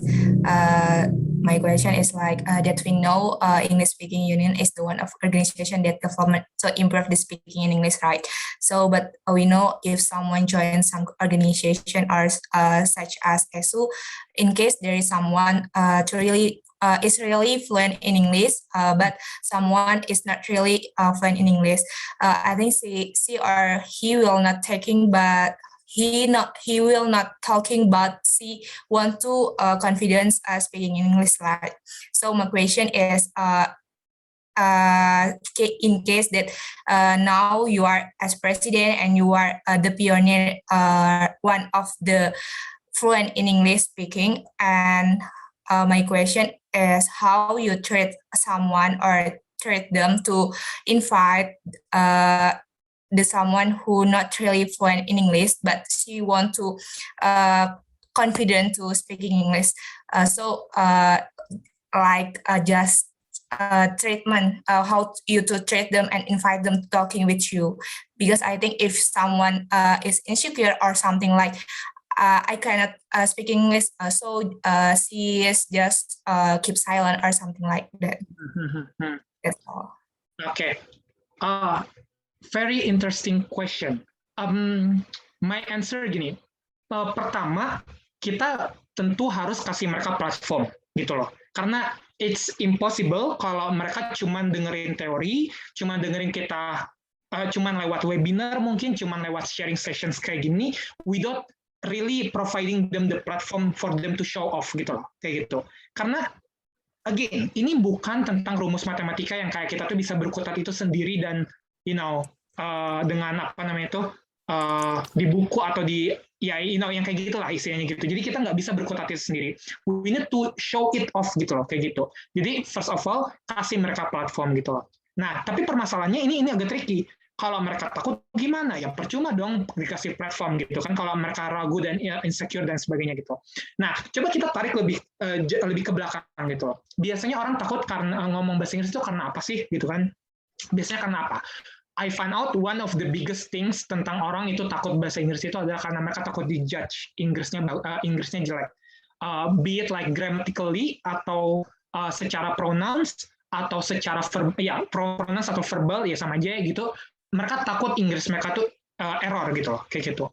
Nah, kalau di English Speaking Union, I think that kita itu sharing common things gitu ya, di antara AAPG dan ESU. Kita adalah dua-dua organisasi yang punya English sebagai working language-nya kita lah, kalau bisa dibilang gitu ya. Jadi AAPG dan ESU punya di situ. Jadi I think ini mungkin bisa membantu di AAPG. Jadi tadi pertama sharing kasih dulu platformnya. Yang kedua, coba bikin di mana suasananya tuh non-judgmental gitu loh. Jadi di aku tuh kalau misalkan ada orang yang justru judgmental dengan pronunciations atau dibilangnya sama kita grammar Nazi ya, grammar Nazi dibilangnya kayak gitu. Justru mereka yang kita shame gitu loh. What are you trying to do gitu loh? Kayak you're trying to push someone untuk bisa belajar suatu bahasa yang bukan bahasa ibunya, bukan bahasa native-nya gitu loh. And that's almost impossible gitu loh. Secara kita bahasa Indonesia dipengaruhi oleh dialek Melayu dan Asian things lah gitu kan istilahnya, dan kita nggak bisa untuk seperti itu. Jadi pertama acknowledge dulu kalau kita memang nggak akan bisa seperti itu, nggak akan bisa sesempurna itu gitu loh. Dan create mungkin your capacity as the president, you have this kind of capacity to create that kind of environment gitu loh. Nah, second itu ya in terms of the principle. Yang ketiga, kalau aku sih biasanya memang membiasakan orang-orang itu untuk pakai bahasa Inggris gitu loh. Jadi kayak kalau misalkan kayak lagi rapat gitu ya, kalau ini jadi bicara tentang pekerjaan, tapi this is kinda related lah ya untuk pertanyaannya. Kalau misalkan kita rapat, atau kalau misalkan kita latihan, kalau kita misalkan ketemuan, atau even chatting atau texting in daily basis gitu ya, itu biasanya kita coba encourage orang-orangnya itu pakai bahasa Inggris gitu loh. Karena the more you're getting used to it, semakin kita terbiasa terhadap hal itu, semakin kita jadi bisa gitu loh. Karena nanti ketika kita error atau ketika kita salah, kita jadi tahu oh yang benar itu seperti ini gitu loh. Atau kita jadi punya lawan komunikasi gitu loh. Karena kan ya namanya komunikasi harus dua arah dong, nggak bisa satu arah gitu kan. Nah ketika dua arah ini tuh itu jadi kayak nge-trigger kita untuk lebih memperbanyak kemampuan kita gitu loh, nge-expand capacity kita dalam hal bahasa Inggris gitu loh, kayak gitu. Dan tapi itu sih yang paling sulit, yang paling jadi PR itu adalah bagaimana nge-overcome insecurities-nya gitu. Kalau di kita insecurities-nya kayak di twist gitu loh. Orang-orang yang justru kayak grammar Nazi, orang-orang yang kayak terlalu pedulin tentang pronunciations, itu justru yang kita kayak shame gitu loh, kayak what the hell are you doing gitu loh, kayak it's not our main language gitu loh. Dan itu yang kita mau coba bangun gitu loh, culture-nya di English Speaking Union gitu loh. No matter what is your accent, terdengarnya seperti apa, as long as we got the point, that's enough gitu for us. Kayak gitu, kalau kita kurang lebih. Okay, thank you, Chris, for your insightful answer. I think I will try to our organization too. Sure. Okay. Thank you for the question. Ada lagi mungkin satu atau dua pertanyaan lagi sebelum kita moving on to ini.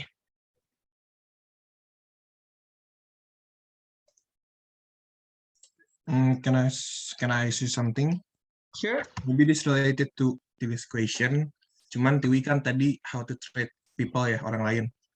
Nah, aku mau nanya based on your experience gitu. You mentioned that 5 years ago you cannot speak in English. You know nothing lah about English gitu. But today you great in public speaking even in English. How you practice gitu. And what platform you use gitu mungkin. Thank you for the questions. Jadi gini, kalau aku take back myself 5 years ago, this is not sugarcoating atau kayak melebih-lebihkan atau gimana gitu. But I barely known about English. Bahkan kayak aku bilang tadi aku ngitung tuh masih suka salah, kayak 100 sama 1000 itu even I don't really know about that kind of things gitu loh dulu gitu kan. Nah, tapi thank God because of dulu tuh ada sebenarnya guruku nge-encourage, tapi aku juga udah punya interest. Kalau waktu itu di sekolahku itu aku punya English club gitu waktu itu. Jadi what I'm trying to say adalah kalau kalian mau makan ikan tuna, jangan nyemplung di kolam lele gitu loh. Ngerti nggak sih? That's the analogy gitu loh untuk yang ini. Jadi kalau kalian mau bisa bahasa Inggris, kalian nggak bisa stay di lingkungan yang nggak, itu aku bukannya gimana-gimana, tapi but that's the fact ya menurut aku. Ketika kalian punya punya keinginan untuk belajar bahasa Inggris tapi lingkungan kalian nggak mendukung, nggak suportif, that's almost impossible for you. Karena tadi bahasa Inggris itu harus dipraktekkan, bahasa Inggris itu harus punya lawan mainnya, lawan komunikator dan komunikan ya kalau masalah bahasa Inggrisnya tuh. Nah kayak gitu. Jadi kalau mau makan ikan tuna, jangan nyemplung di kolam lele. Kalau mau bisa bahasa Inggris, put yourself in the environment that is supportive enough in order for you to learn about English, and not only to learn but to practice about English. Itu. Nah, jadi dulu aku ikutan English Club, dan platformnya apa? Platformnya adalah lewat debating waktu itu. Jadi spesifiknya debating. Debating ini kan basicnya itu adalah speech atau pidato. Jadi tapi bedanya kalau debating itu kita dipaksa untuk lihat sesuatu dari dua sisi, which is nanti yang akan kita practice. Kita akan lihat dari dua sisi, di mana kayak kita dipaksa untuk berpikir kritis tentang sesuatu yang mungkin kita nggak suka, tapi kita harus suka, ataupun sebaliknya gitu loh. Atau mungkin perspektif yang nggak bisa orang lihat, tapi kita jadi lihat gitu loh. Nah ini ngebantu untuk kayak aku belajar bahasa Inggrisnya dalam hal apa? Dalam hal aku jadi lebih menguasain alternatif-alternatifnya gitu loh. Kayak tadi misalkan, bahasa kita mengutarakan kita setuju itu akan jauh berbeda dengan bahasa kita mengutarakan kita tidak setuju. Of course itu mah dari vocabularies yang kita gunakan itu udah pasti beda. gitu loh. Dari cara penekanan kita, dari cara kita membawakan itu udah pasti beda gitu. Jadi jawabannya lewat apa? Aku belajar dulu aku lewat English Club gitu. Platformnya apa? Platformnya lewat debate kayak gitu. Yang debate bahasa Inggris terutama gitu, yang memaksa aku, karena kalau di debate itu fun fact-nya gini loh guys, di debate itu kalian harus ngomong 7 menit dalam bahasa Inggris tentang sesuatu, tentang topik gitu loh.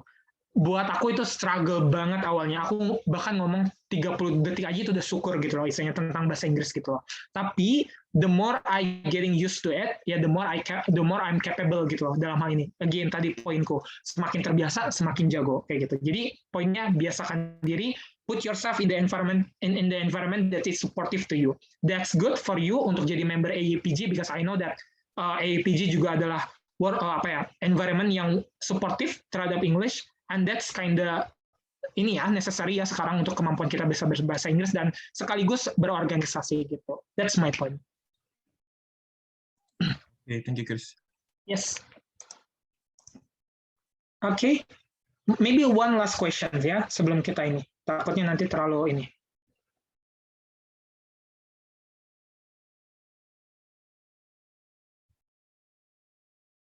Sambil aku nyiapin dulu bentar materinya.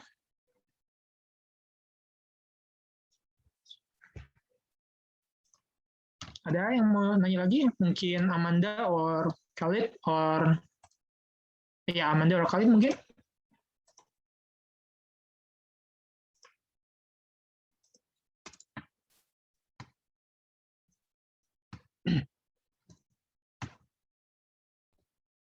No? Oke, kalau gitu kita akan coba untuk praktis di ininya. Guys, don't worry, aku nggak akan apa ya namanya itu. It's very okay untuk teman-teman itu tuh doing mistake. Justru this is the platform for you to do mistake. Kalau teman-teman takut untuk do mistakes gitu loh. Jadi nanti gini, mekanismenya adalah kita akan pilih satu topik. Nanti dari wheel, dari roulette gitu, untuk kayak nanti kita akan bicarakan. Nanti teman-teman akan dibagi dalam dua kelompok. Teman-teman itu nanti akan ada yang pro dan akan ada yang kontra terhadap satu topik gitu. Teman-teman nanti akan diminta untuk kayak siapin selama 5 menit untuk case teman-teman atau kayak apa yang teman-teman mau bicarakan terkait topik itu. Nggak ada batasan teman-teman harus ngomong minimal berapa, tapi maksimum supaya nggak kemalaman kita 3 menit aja. Satu orang itu 3 menit gitu. Jadi nanti akan ada topiknya, kita akan roulette dulu, nanti teman-teman punya waktu sekitar 5 menit untuk kayak tulis aja poin-poinnya, dan teman-teman practice it gitu loh. Teman-teman utarakan, sebutin aja gitu loh. Kenapa waktunya 5 menit? Karena that's exactly the point. Teman-teman punya waktu yang sedikit, tapi teman-teman harus mengutarakan itu gitu loh. Nah, nanti teman-teman akan dipaksa, pola pikirnya adalah bagaimana teman-teman mentransferkan pemikiran teman-teman terhadap orang-orang lain gitu loh. Terutama ada yang pro dan ada yang kontra. Gimana caranya kita bikin dua perbedaan yang signifikan gitu, kayak gitu ya. Dan nanti in the end, aku akan coba kasih konstruktif, feedback untuk teman-teman how you can improve your public speaking dalam hal ini gitu, kayak gitu. Jadi do not worry. I've witnessed a lot of people yang struggling di awal, but right now they can be the speaker in banyak event lah gitu. I'm not sugarcoating, ini benar-benar this is the stepping stone gitu loh untuk teman-teman gitu ya. Oke, I'm going to share screen the roulette-nya. Oke, but before that, aku mau bagi dulu teman-teman ke dalam grupnya. I want Tiwi, Andika, and also Hafiz in the pro team. Jadi teman-teman nanti akan bicarakan kasus positifnya, kasus pro-nya. Nanti sementara Khalid dan Amanda itu akan talking in the cons team gitu. Jadi orang-orang yang akan kontra gitu. Misalkan di sini. Nah ini teman-teman bentar ya. Aku stop share dulu. Topik lengkapnya ini nih. Bentar. Ini topik lengkapnya.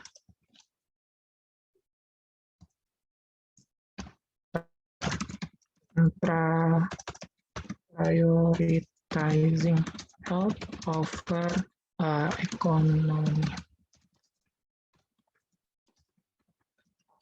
Nah ini di chat box itu adalah full topics-nya. Yang pertama kita punya opening tourism in pandemic situation. Berarti kalau tadi ada Andika, ada Tiwi, ada Hafiz di pro team berarti kalian pengen buka turisme in the pandemic situation. Sebaliknya, Khalid sama Amanda, kalian nggak pengen untuk buka tourism in the pandemic situation. Nanti utarakan nih poin-poinnya apa aja. Begitupun dengan age restriction in the TV, censorship di dalam kartun, misalkan kayak gitu, atau prioritizing health over economy in pandemic situation. Berarti kalau pro-nya pengen kita prioritaskan health, berarti kita tutup sektor-sektor ekonomi, misalkan kayak pakai lockdown, atau pakai ya apapun itu.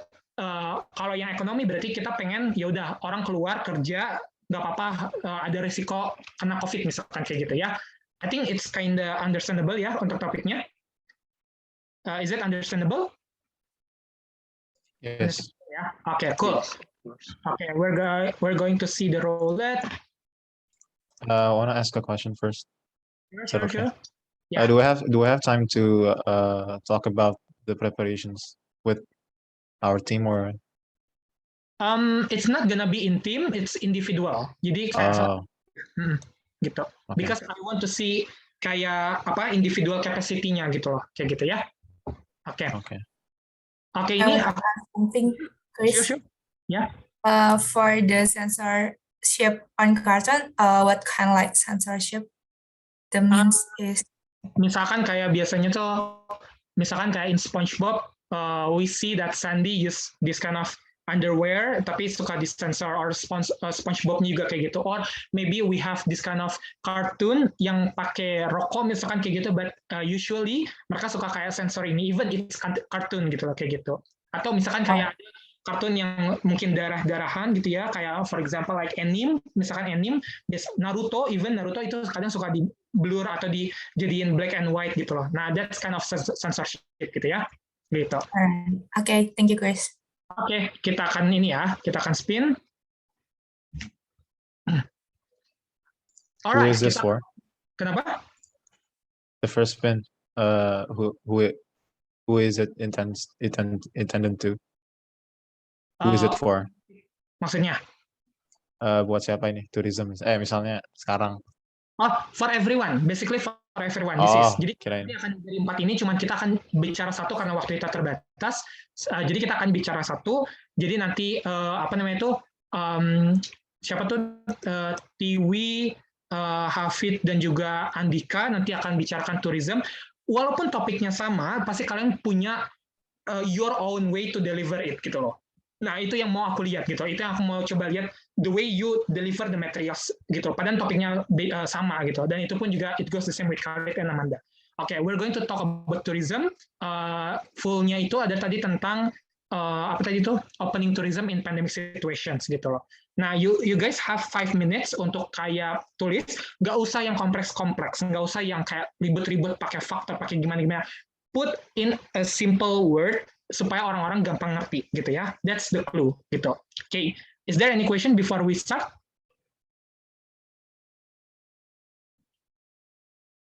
No? No.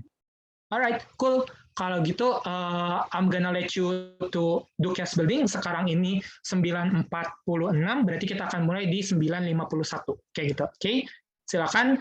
You guys have 5 minutes. Nanti during the 5 minutes, I will try to coba susun apa yang harus nanti bisa disampaikan. Oke, time start. You can do your materials.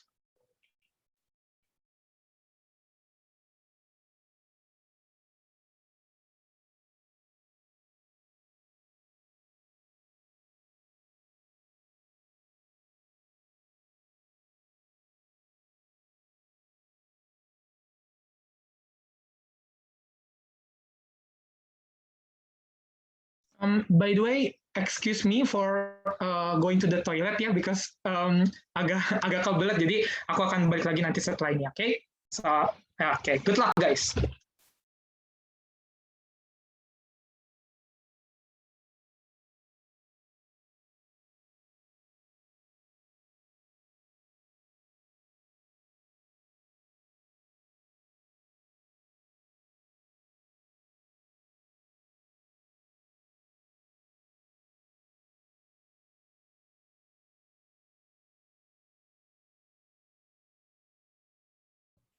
Amanda udah aman sinyalnya, Amanda.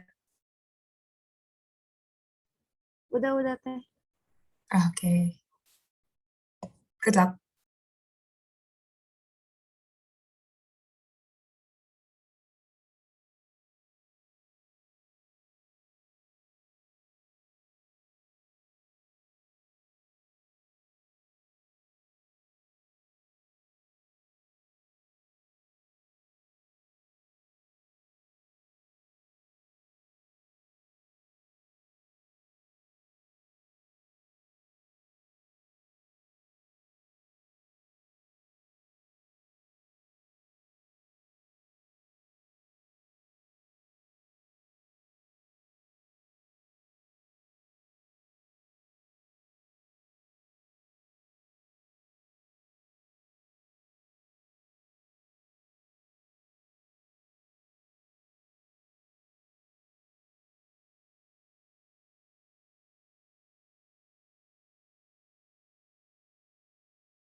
Alright, time's up. Kita sudah 9.52. Mekanisme selanjutnya adalah kita akan coba roulette lagi. Siapa yang akan bicara pertama dari tim pro dulu. Nanti udah gitu kita akan roulette lagi di tim kontranya seperti apa, dan begitu seterusnya sampai semua orang udah selesai bicara gitu ya. The maximum time itu nanti ada 3 menit supaya kita nggak terlalu banyak juga karena temanya sama, jadi nanti kita akan batasin untuk 3 menit, but there's no minimum teman-teman mau bicara berapa lama gitu ya. Oke, kita akan roulette dulu. Oke. Right, here we have your name. Nanti kalau siapa, oh sorry, ini harusnya tim ini dulu ya, pro dulu ya, berarti aku akan eliminate Khalid dan Amanda. Oke. Go. Okay, let's start the wheel. Alright, Andika gonna be the first untuk di ini. Again tadi nggak ada minimumnya. Nanti aku akan kasih coba di apa ya di chat boxnya udah berapa menitnya. Nanti sebagai time reminder aja sih gitu. Okay, so without any further ado, I'll give the floor to Andika. Okay, thank you. Since I'm on pro team, so yes, I agree with the government. In this case, the government to keep the tourism open, even in this pandemic situation.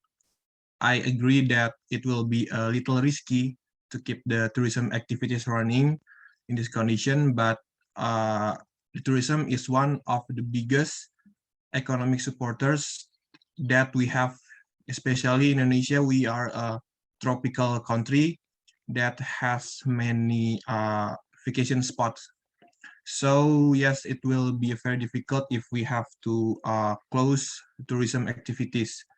And what can we done is to maintain the strict health protocols and to keep the data collection from the government on or the tourism parties, so that everything can be kept under control. Maybe that's my yeah, that's it. Cool, thank you. Andika, spending 1 minute, that's great for to open our to open our practice sessions. Thank you so much, Andika, for your great public speaking. And next we will roulette again. Berarti akan ada Khalid dan juga Amanda. Let's see siapa yang akan terpilih. Okay. All right. Okay, Amanda gonna be the first in the cons team. So without any further ado, Amanda, time is yours. Okay, since I'm in the cons team, I'm not agree because I think the tourists during pandemic shall not be open because the situation of pandemic is not going well. The number of tourists who come to tourist can increase the spread of COVID-19. Besides that, I'm not sure that the tourists can follow the health protocols, and the tourist authorities also apply health protocols in the area. Thank you. All right, thank you so much, Amanda, for your speech. That was really great. Next, we will have berarti akan ada Hafiz and also Tiwi. Okay.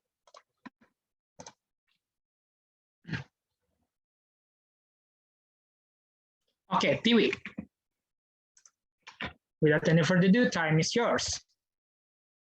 Okay, for my opinion, like Andika said before, that if government to give the rules that the tourists can vacation in Indonesia, case in Indonesia, I think it is really really great for local, for Indonesia worker, I think, because it will opening job career again for the local, because I think for a pandemic situation, many person that stop their career and their economy that less economy, I think. So they cannot buy some rice or some food like for their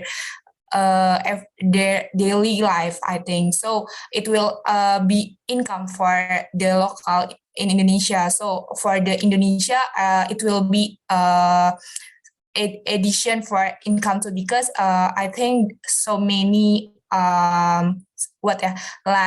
government so many like hutang that in Indonesia, so it is great for Indonesia local. So and then I think tourists and we are also that in pandemic situation, we have to some refresh our mind, such as tourists want to go to the Indonesia for refresh their mind, and because almost 2 years, we have to online virtual like worker or education or something like that. So the tourists need to refresh their mind, and then but if we have to open the tourism, we need to some rules for their tourism, such as like a vaccine or from the flight, such as two doses for vaccine or two or three doses vaccine.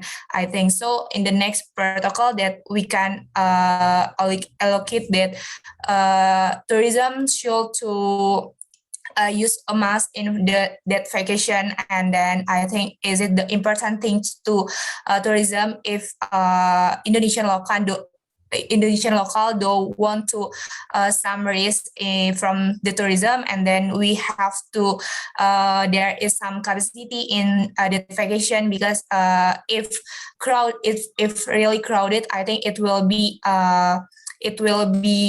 spread the virus, I think. And the last is we have to PCR test or antigen test for the flight. I think enough from me. Thank you. All right. Impressive. Are you debater or what? No, I'm not debater. Okay, that's really impressive for for someone that is not coming in the debating. I mean people can do that, tapi kayak biasanya the way that you deliver that kind of points itu adalah orang-orang yang biasanya suka debating gitu. So that was really impressive. Okay. Katanya 5 menit lagi. Oke, so nanti aku akan bahas ininya ya, feedbacknya. Oke, next berarti kita punya Khalid. Oke, dari ini kita nggak akan will lagi. Langsung aja Khalid. Okay, I'm gonna tell I'm disagree with the opening of tourists in this pandemic situation, because as we know that Indonesia there are still quite a lot of COVID-19 cases, because it will be very risky to spread it either from them or from us. Number two, and also if tourists are opened in this pandemic situation, it will be very overwhelmed in the health sector, maybe at the airport Indonesian, because it will really need strict health protocols to make sure tourists who come are safe or clean from COVID-19. Okay, maybe that's. All right, thank you Khalid for the speech. And last but not least, we have Hafiz from the pro team. Without any further ado, time is yours. Hello, my name is Hafiz. So now I'm going to talk about the pro side of tourism and entertainment in Indonesia. So my point is tourism and entertainment is allowed in our pandemic era, as long as it's followed the restrictions. In this pandemic era, after the PPKM sector, after the PPKM, the COVID cases already went down. So I think tourism and entertainment is allowed to be open again. There are variety types of tourism, like movies, restaurants, amusement parks, concerts. There must be a line to differentiate between those and whether they should be open or not. For example, movies, maybe they must have a greater restriction in comparison to like maybe restaurants or maybe concerts. Concerts must have greater restrictions in comparison than the movies. So moving on to the other point is the mental conditions of people in the pandemic. People nowadays stay in their room doing nothing and doing things, but people have to go outside once in a while, like to tourism and spots, like I do agree from Finch's points. I do agree from the economic conditions of Indonesia that tourism is one of the greatest factors to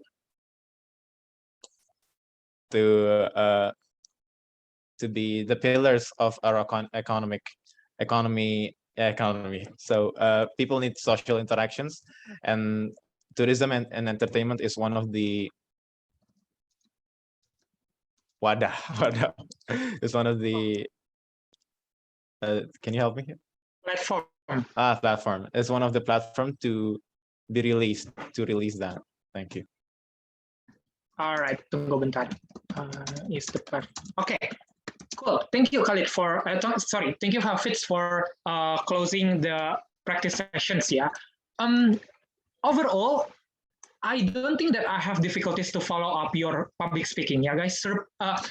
It's a great things that I don't know, mungkin apakah karena kalian having this kind of knowledge before, or mungkin tadi through our discussions you get something atau gimana. But tadi that was a great public speaking to the extent that I don't really have difficulties to follow up your materials gitu loh. Tapi mungkin karena ini masih versi yang lebih kecil, mungkin karena kita saling kenal, atau you know the situation might be different kalau ketika di kasus yang lain gitu loh. But overall that's not the point, you know. The point is that you have something that in your mind that you want to transfer to other person, which is me dalam hal ini, and I don't really have difficulties to receive your message, to receive your points gitu loh. That's a great thing gitu loh. And actually that is one of the basic fundamental things about public speaking. Selama orang yang kalian jadi lawan public speaking kalian itu mendapatkan apa yang kalian mau sampaikan, you already fulfill one of the indicator as the good public speaker gitu loh, which is something that is good gitu loh untuk kalian gitu ya. That's the first thing. Nah, tapi mungkin in terms of the improvement, I can address several points gitu ya untuk itu. That you might mungkin kasih catatan, dan mungkin nanti bisa dipraktekkan di lain waktu ketika kalian merasa comfortable with this kind of advice. Tapi again, orang-orang punya style mereka sendiri, orang-orang punya authenticity-nya mereka sendiri untuk nge-deliver public speaking gitu. So this advice based on my experience and my comfortability lah kalau bisa dibilang kayak gitu.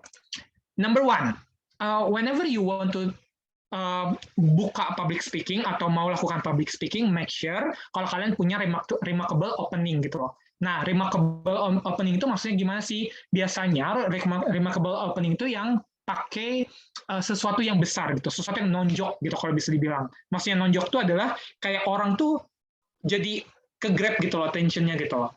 Nah, dulu coach aku pernah bilang kalau misalkan di opening itu kita biasanya suka pakai retorika. Retorika itu adalah kayak sesuatu yang mencengangkan gitu ya, kalau bisa bilang suatu statement yang mencengangkan.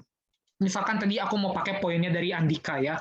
Kata Andika that tourism is one of the biggest sectors that supports the economy of the country, which is like in this context misalkan kita talking about Indonesia gitu loh. That's one of the biggest economy supporters. Nah, kita bisa frame itu sebagai opening yang keren, bukan keren ya, yang kayak remarkable lah bisa dibilang.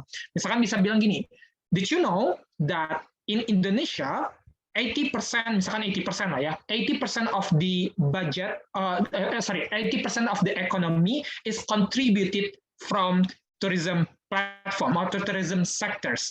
And now in this kind of pandemic situations, the government try to close this kind of tourism sectors and eliminate this kind of the biggest supporter of the economy. What does the impact towards our country? The impact is number 1, number 2, number 3, number 4 gitu loh, kayak gitu. Jadi kayak itu dikasih suatu punching line gitu loh, kayak punch gitu loh, tunjukkan dulu di mana kayak oh I just know that tourism is one of the biggest sectors gitu loh. Oh, it contribute like for example 80% of the economy sectors dan sebagainya gitu. Atau mungkin tadi kayak pakai poinnya Khalid misalkan, Hafiz misalkan. You say that people need social interaction and tourism is the platform gitu kan. Nah, kita bisa bilang nih kayak kita jadikan opening yang agak retorik gitu. Misalkan kita bisa bilang gini. Imagine yourself spending your time in your room for the next 24 hours, only seeing the wall of your bedroom, for example, for 24 hours without any kind of entertainment, without any kind of refreshment gitu loh.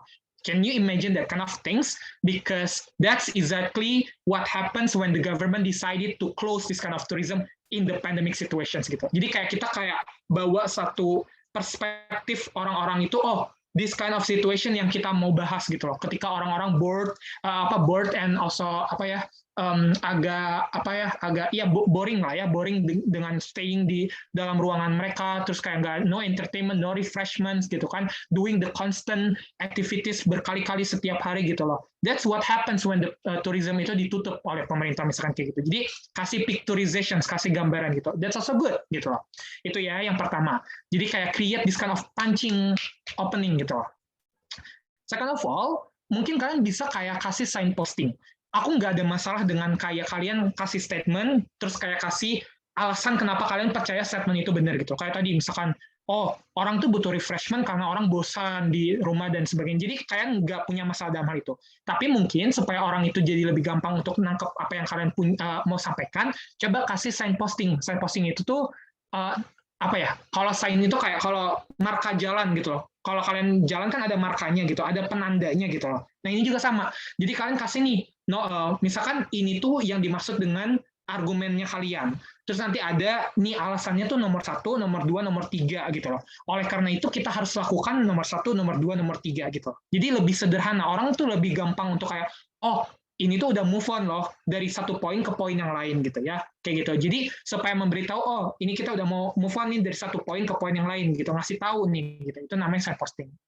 Ketiga, coba speak-nya itu deductively gitu loh. Deduktif. Maksudnya itu adalah kalian mulai dengan satu kesimpulan besar dulu, baru nanti diikutin dengan explanation gitu loh. Jadi kayak piramid gitu loh. Kayak dimulai dengan satu yang kerucut, terus nanti diakhiri dengan kayak explanations yang lebih luas gitu loh. Itu biasanya lebih gampang untuk membuat orang itu tuh jadi nangkep dulu nih poin utamanya apa. Daripada kalian ngejelasin complicated explanations, orang udah keburu ini ngomongin apa gitu loh, kayak gitu. Jadi my tips, coba mulai dulu deduktif gitu loh. Jadi kayak kasih kesimpulannya dulu di awal, udah gitu nanti followed by explanations gitu loh. Itu deduktif ya. Fourth of all, public speaking is like singing. Jadi kalian tuh harus punya namanya tuh, kalau di singing kan kita punya notasi do, re, mi, fa, sol, la, si, do gitu kan istilahnya. Jadi beda-beda nada, beda-beda tone. Nah itu sama di public speaking. Jangan kayak tone-nya tuh datar gitu, flat gitu loh, kayak gitu. Itu biasanya kurang engage sama audience. Gunakan lower voice, gunakan higher voice, gunakan tone yang lebih besar, lebih kecil. Kasih stress itu apa ya bahasa Indonesia? Penekanan, kasih penekanan di beberapa hal gitu loh, supaya orang tuh nangkep gitu loh. Kadang aku pernah dikasih tahu kalau kita pakai suara kecil itu membuat orang tuh kayak jadi penasaran. Kalau kita pakai suara besar itu membuat penegasan kayak gitu. Dan nanti ada permainan-permainannya kayak gitu loh. Jadi belajar tentang hal itu juga. Terakhir biasanya kita conclude apa yang kita omongin gitu loh. Misalkan kayak tadi Hafiz punya beberapa poin, nah tinggal bilang aja di akhirnya. So what I have proven to you. Number 1, closing the tourism spot it will makes the people stress. Number 2, it will kata Hafiz tuh. It's okay to open the tourism if we categorize the tourism spot itself. Misalkan kayak sinema tadi harus gimana, kalau tadi tempat yang lain harus seperti apa, restrictions-nya dan lain sebagainya gitu loh. Jadi kayak dikasih highlight lagi gitu tentang conclusion-nya gitu. That's all my constructive. But overall I'm really great that I'm happy to listen gitu loh. Aku nggak punya difficulties untuk mendengarkan, untuk nge-receive the message, and I think that's a good point gitu untuk teman-teman semua gitu. Kayak gitu, that's all. Nah, terakhir mungkin sebelum kita beresin sesinya karena tadi udah dipanggil sama operator di main room. Kira-kira teman-teman punya questions mungkin tentang praktisnya atau gimana gitu. I know it's not enough ya. Belajar public speaking itu nggak cukup dalam satu sesi dari webinar gitu. It takes a long time, long journey gitu. Even aku pun setelah 6 tahun, 7 tahun debat gitu ya, itu masih ada struggle-strugglesnya aja gitu. Jadi Ya, gitu. Keep trying, keep practicing, and eventually you will nail it gitu. Kayak gitu. Ya, that's my that's my perspective. Teman-teman ada yang mau ditambahin lagi mungkin sebelum kita balik ke main room? Mau nanya sih paling. Tadi kan aku pas bikin poinnya itu kan aku branch out dari, kan tadi kata Bang Chris kan harus apa? Kalau bisa ngejelasin kan dari poin awal terus branch yang lebih detail kan ya. Ya. Nah, gimana? Kan tadi kan jadi gimana sih? Nah ini gimana? Jadi satu pikiran tapi aku branchnya ke hal lain tapi ada hal gede lagi terus branch lagi tapi jadi kurang kurang rapih gitu pemikiran aku. Jadi aku bikin poinnya sesuai pemikiran aku gitu. Nah, itu gimana? Nah, itu makanya pentingnya signposting yang tadi aku bilang.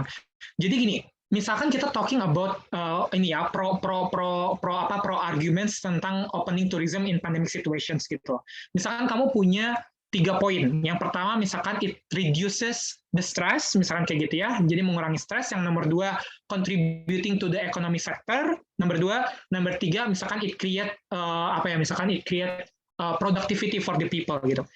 These 3 arguments itu kan udah beda-beda ya. Maksudnya beda-beda perspektif, beda-beda bahasan gitu loh.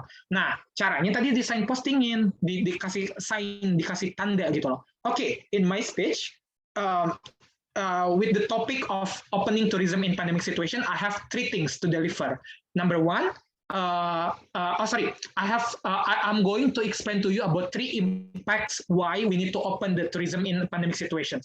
The first one, it reduces the stress. The second one, it contributing towards the economic sector. Number 3 is increasing the productivity of the people. First argument, it's about the reducing the stress. Tadi kasih tahu situasinya seperti apa orang-orang di pandemic situation. Dia terkurung, dia nggak ada refreshment, dia nggak ada entertainment, and tourism is one of the platform. That's why we need to open it gitu loh. Oke, tutup nih argumen pertama. Moving on to the second arguments, which is tadi yang kamu udah lakukan. Kamu kasih transisi. Oke, move on to the next argument. Next point kata kamu kan kayak gitu kan. Aku notice ada transition. That's good gitu loh. Untuk kayak ngebantu aku. Oh, ini Hafiz sudah pindah nih dari satu poin ke poin yang lain gitu loh. Gitu. Which you already do that sebenarnya. Cuman mungkin belum terlalu obvious dan justru aku tadi kenapa nanyain seperti itu because you already do that gitu loh kayak gitu. Jadi mungkin untuk slightly improve your speech tadi kayak dikasih kategorize gitu loh. Kayak nomor 1 mau bicarain tentang ini, spesifik tentang ini, nomor 2 tentang ini, nomor 3 ini. Oke, ayo kita bahas dulu satu-satu. Nomor 1 nih tentang ini. Alasannya ini. That's why kita harus open. Let's move on to the second point. Nomor 2 ada tentang ini, terus alasannya ini. That's why kita harus open tourism gitu. Nomor 3 tentang ini gitu. Jadi lebih tertata gitu, lebih rapi gitu, kayak gitu.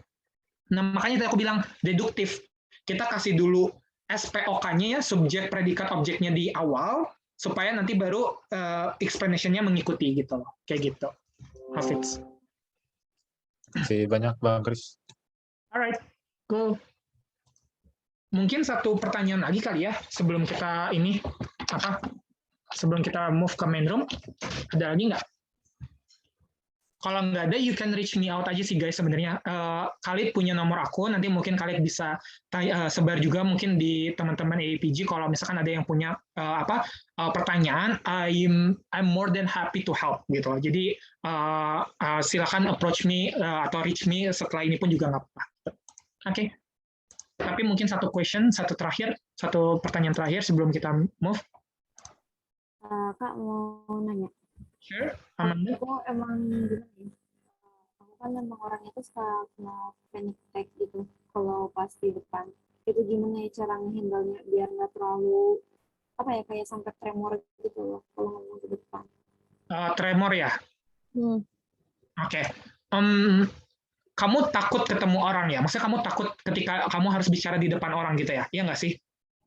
Iya, kadang kayak gitu sih. Oke. Nah, gini. My tips ada gini. Coba bicarakan dulu, coba biasakan dulu kamu tuh public speaking di depan kamu sendiri gitu loh. Karena ya kamu nggak akan mungkin judge diri kamu sendiri. Maksudnya it's you gitu loh. It's you that doing that gitu, and it's you that see that gitu loh. Jadi coba biasakan aja dulu sendiri dulu.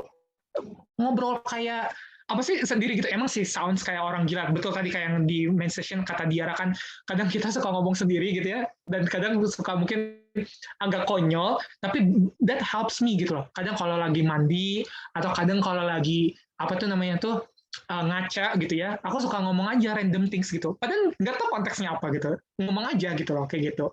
Dan itu biasanya membantu aku untuk kayak lebih pede aja sih gitu biasanya itu.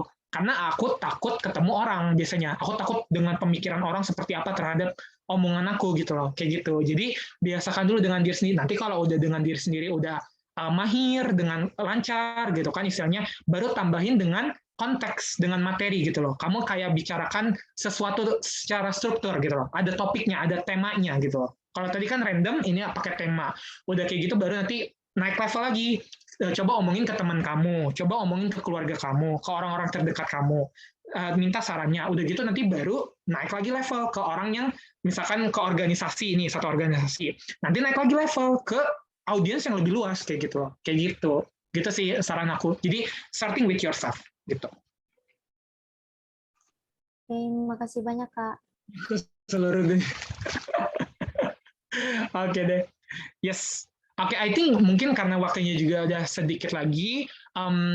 Here's my my closing lah ya sebelum nanti kita selesai.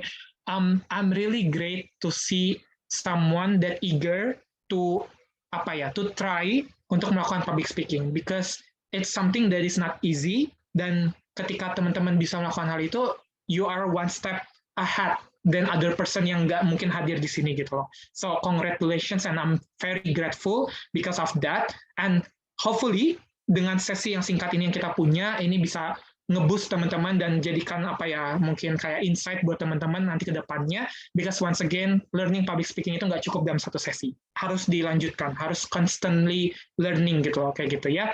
Hopefully nanti kita bisa ketemu lagi di event yang lain, di occasion yang lain. I'm really happy to having you guys. Semoga itu juga it goes the same with you. Nanti kalau ada apa-apa boleh approach aku aja. Khalid have my number, you can ask him about my number. Okay, see you in another time. I'm very grateful. Bye bye. Thank you. Kasih Bang. Ya. Oke, sebelum balik ke main room kan kita mau foto dulu buat yang berikut ini. Boleh. Oke. Baba dari aku aja. Oke. 1, 2, 3. Oke. Lagi atau udah? Oke, udah. Oke, cool. Thank you, Khalid. Ya udah kalau gitu kita ke main room berarti ya, Khalid ya. Oke, bisa langsung ke main room aja. Kalau gitu, thank you guys. It's really nice. Thank you, Chris.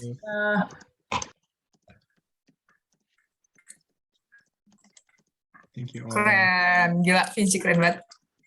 Khalid juga. Keren Bu Presiden itu. Guys, kita harus belajar bahasa Inggris dari daily. Apa? Ini kenapa? Ya iyalah, harus gituin. Sok suruh itu atau suruh staff semua ngomong Inggris. Anjay. Iya, lo disuruh ngomong off cam kan, jadi gue nggak bisa nunjuk kan. Kapan? Ya kalau meet in English. Itu mah gue emang lagi ada something. Langsung ditutup aja kali ya berikutnya. Oke, dadah. Iya, langsung tutup aja. Langsung end juga nggak apa-apa. Kalau ngomong ya. Udah. Ya. Oke, iya sih. Aku juga sekarang. I was talking just now. Hi, Chris. Hi. I was sharing, but then the time has elapsed, so I just came back here and it's not done. I know, right? Gue lagi ngomongin itu SMA. Parah tadi langsung dikeluarin sih. Iya, tiba-tiba keluar. Cuma lagi ngomong ya Allah. Tapi waktunya emang udah agak terbatas gitu kali ya. Betul. Gila, kita kelas malam. Sumpah besok gua kelas jam 7 tahu, gila. Besok gue Oke. bimbingan tahu. Enough dengan kelas-kelasan, enough. Bentar kita continue dulu. Okay, maybe we can continue first to the agenda because Khalid have agenda ya. Khalid have agenda, so maybe he can continue dulu dengan agendanya, and after that maybe if we want to talk, we can continue gitu ya. Oke. Sure. Oh, kayaknya aku agak ini ya, ada internet problem ya? Enggak kok. Halo? You're audible kok. Audible ya? Oke. Oke, yaudah kalau gitu. Oke, back to the MC or Khalid. Mungkin thank you so much. We're having a great time in the breakout room. But because of the limited time, maybe we need to stick to the rundown and continue the agenda. Okay. Okay, now we will give the symbolize of the certificate to Kak Teja, Kak Fariha, Kak Dyara, dan Kak Teja as a speaker of our event. It will give by Miss Dewi Oktarisma as President of AAPG Unpad Student Chapter to Miss Dewi Oktarisma. The time is yours. Okay, thank you, Raja, for the opportunity again. So, direct for our speaker today. So, thank you for today, Chris, Fariha, Teja, and Dyara for amazing and interactive discussion. I think it's not a long discussion, but I think is it really improve for member of AAPG University chapter. Happy to know you all and hope that our activity can improve our speaking, communication, and also knowledge from English speaking. Chris, Dyara, Fariha, and Teja. And once again, thank you for you all and see you in the next event. Hope we can build our relation after this School of Public Speaking. Thank you. And back to you, Raja. Okay, thank you to Ms. Dewi. Now, before we end this activity, we will have the photo session first. To all the participants, please turn on the camera.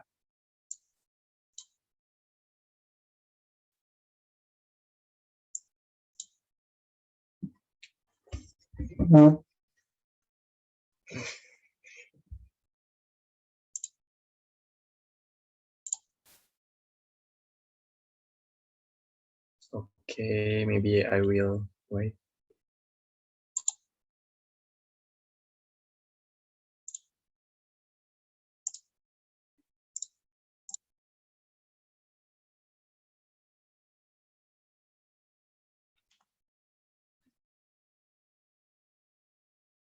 To Miss Fiska and Mr. Nadim, please turn on your camera.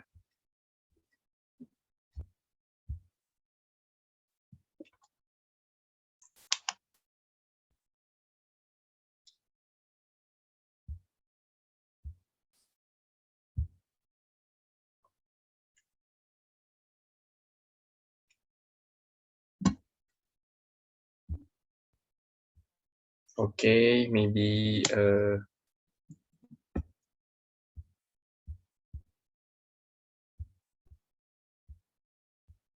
to Gisa, please screenshot. Okay. Okay, ready? 1, 2, 3.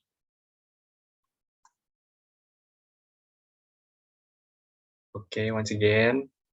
1, 2, 3.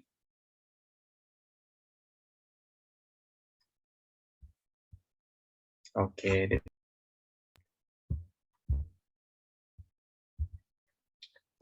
I would like to say thank you to Kak Chris, Kak Fariha, Kak Teja, and Kak Dyara, and also thank you for participants who have joined the events of AAPG Universitas Pajajaran Student Chapter. Now we are on the end of today's event. On behalf of the organizing committee, we would like to apologize for any mistake throughout today's events. I hope this event will expand your knowledge about how to public speaking in English. See you on the next event of APG Unpad Student Chapter. Thank you and wassalamualaikum warahmatullahi wabarakatuh. Waalaikumsalam. Waalaikumsalam warahmatullahi Waalaikumsalam wabarakatuh. warahmatullahi Thank you wabarakatuh. guys. Thank you Thank you, all. Esu. Oh, Love Esu much. See you. Thank you Raja. Thank you Raja. Thank you Raja. Thanks all. Aku live ya. Thank you Dyara. Kelly, stand up tuh, Kel. Fariha, Dyara, Dadah Kelly. See you Chris, next. and Teja.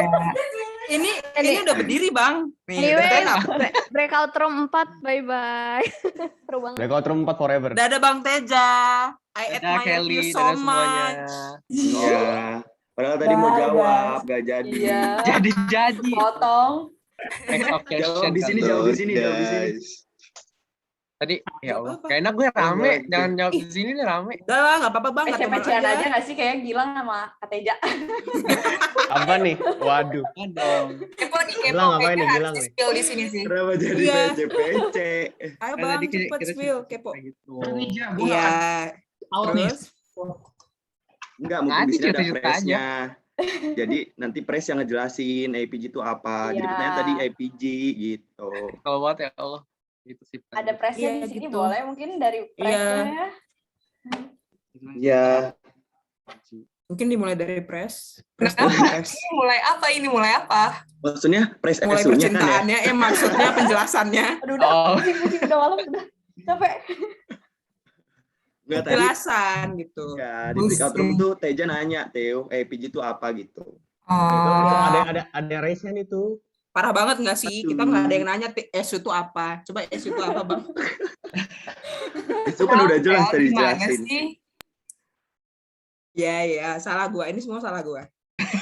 Salahin aja Kelly. Ayo Salahin aja Kelly, Kelly. kamu Teja. sekarang contohin public speaking-nya di sini. Oke, as we know Tapi pakai that. bahasa Minang. Siapa yang anak Minang ini? Nggak ada. Ya, din Oh, mbak ada. din. Hey, din mbak din. Nanti ada yang kesenggol. Ya udah, thank you Teja dan Chris. Dadah, see you ya. Ini Oh, udah Bang Chris tuh angkatan 18. Tuh Iya, Oh, angkatan 18. Oke, Chris. Oh, Kel, kenapa nih Kel? Enggak, gua kira abang-abang. Oh, Bisa ini ya. abang-abang kayak yang namanya lihat aku. kesempatan. Gitu Kel. Si Wiko keluar banget nih, kesel.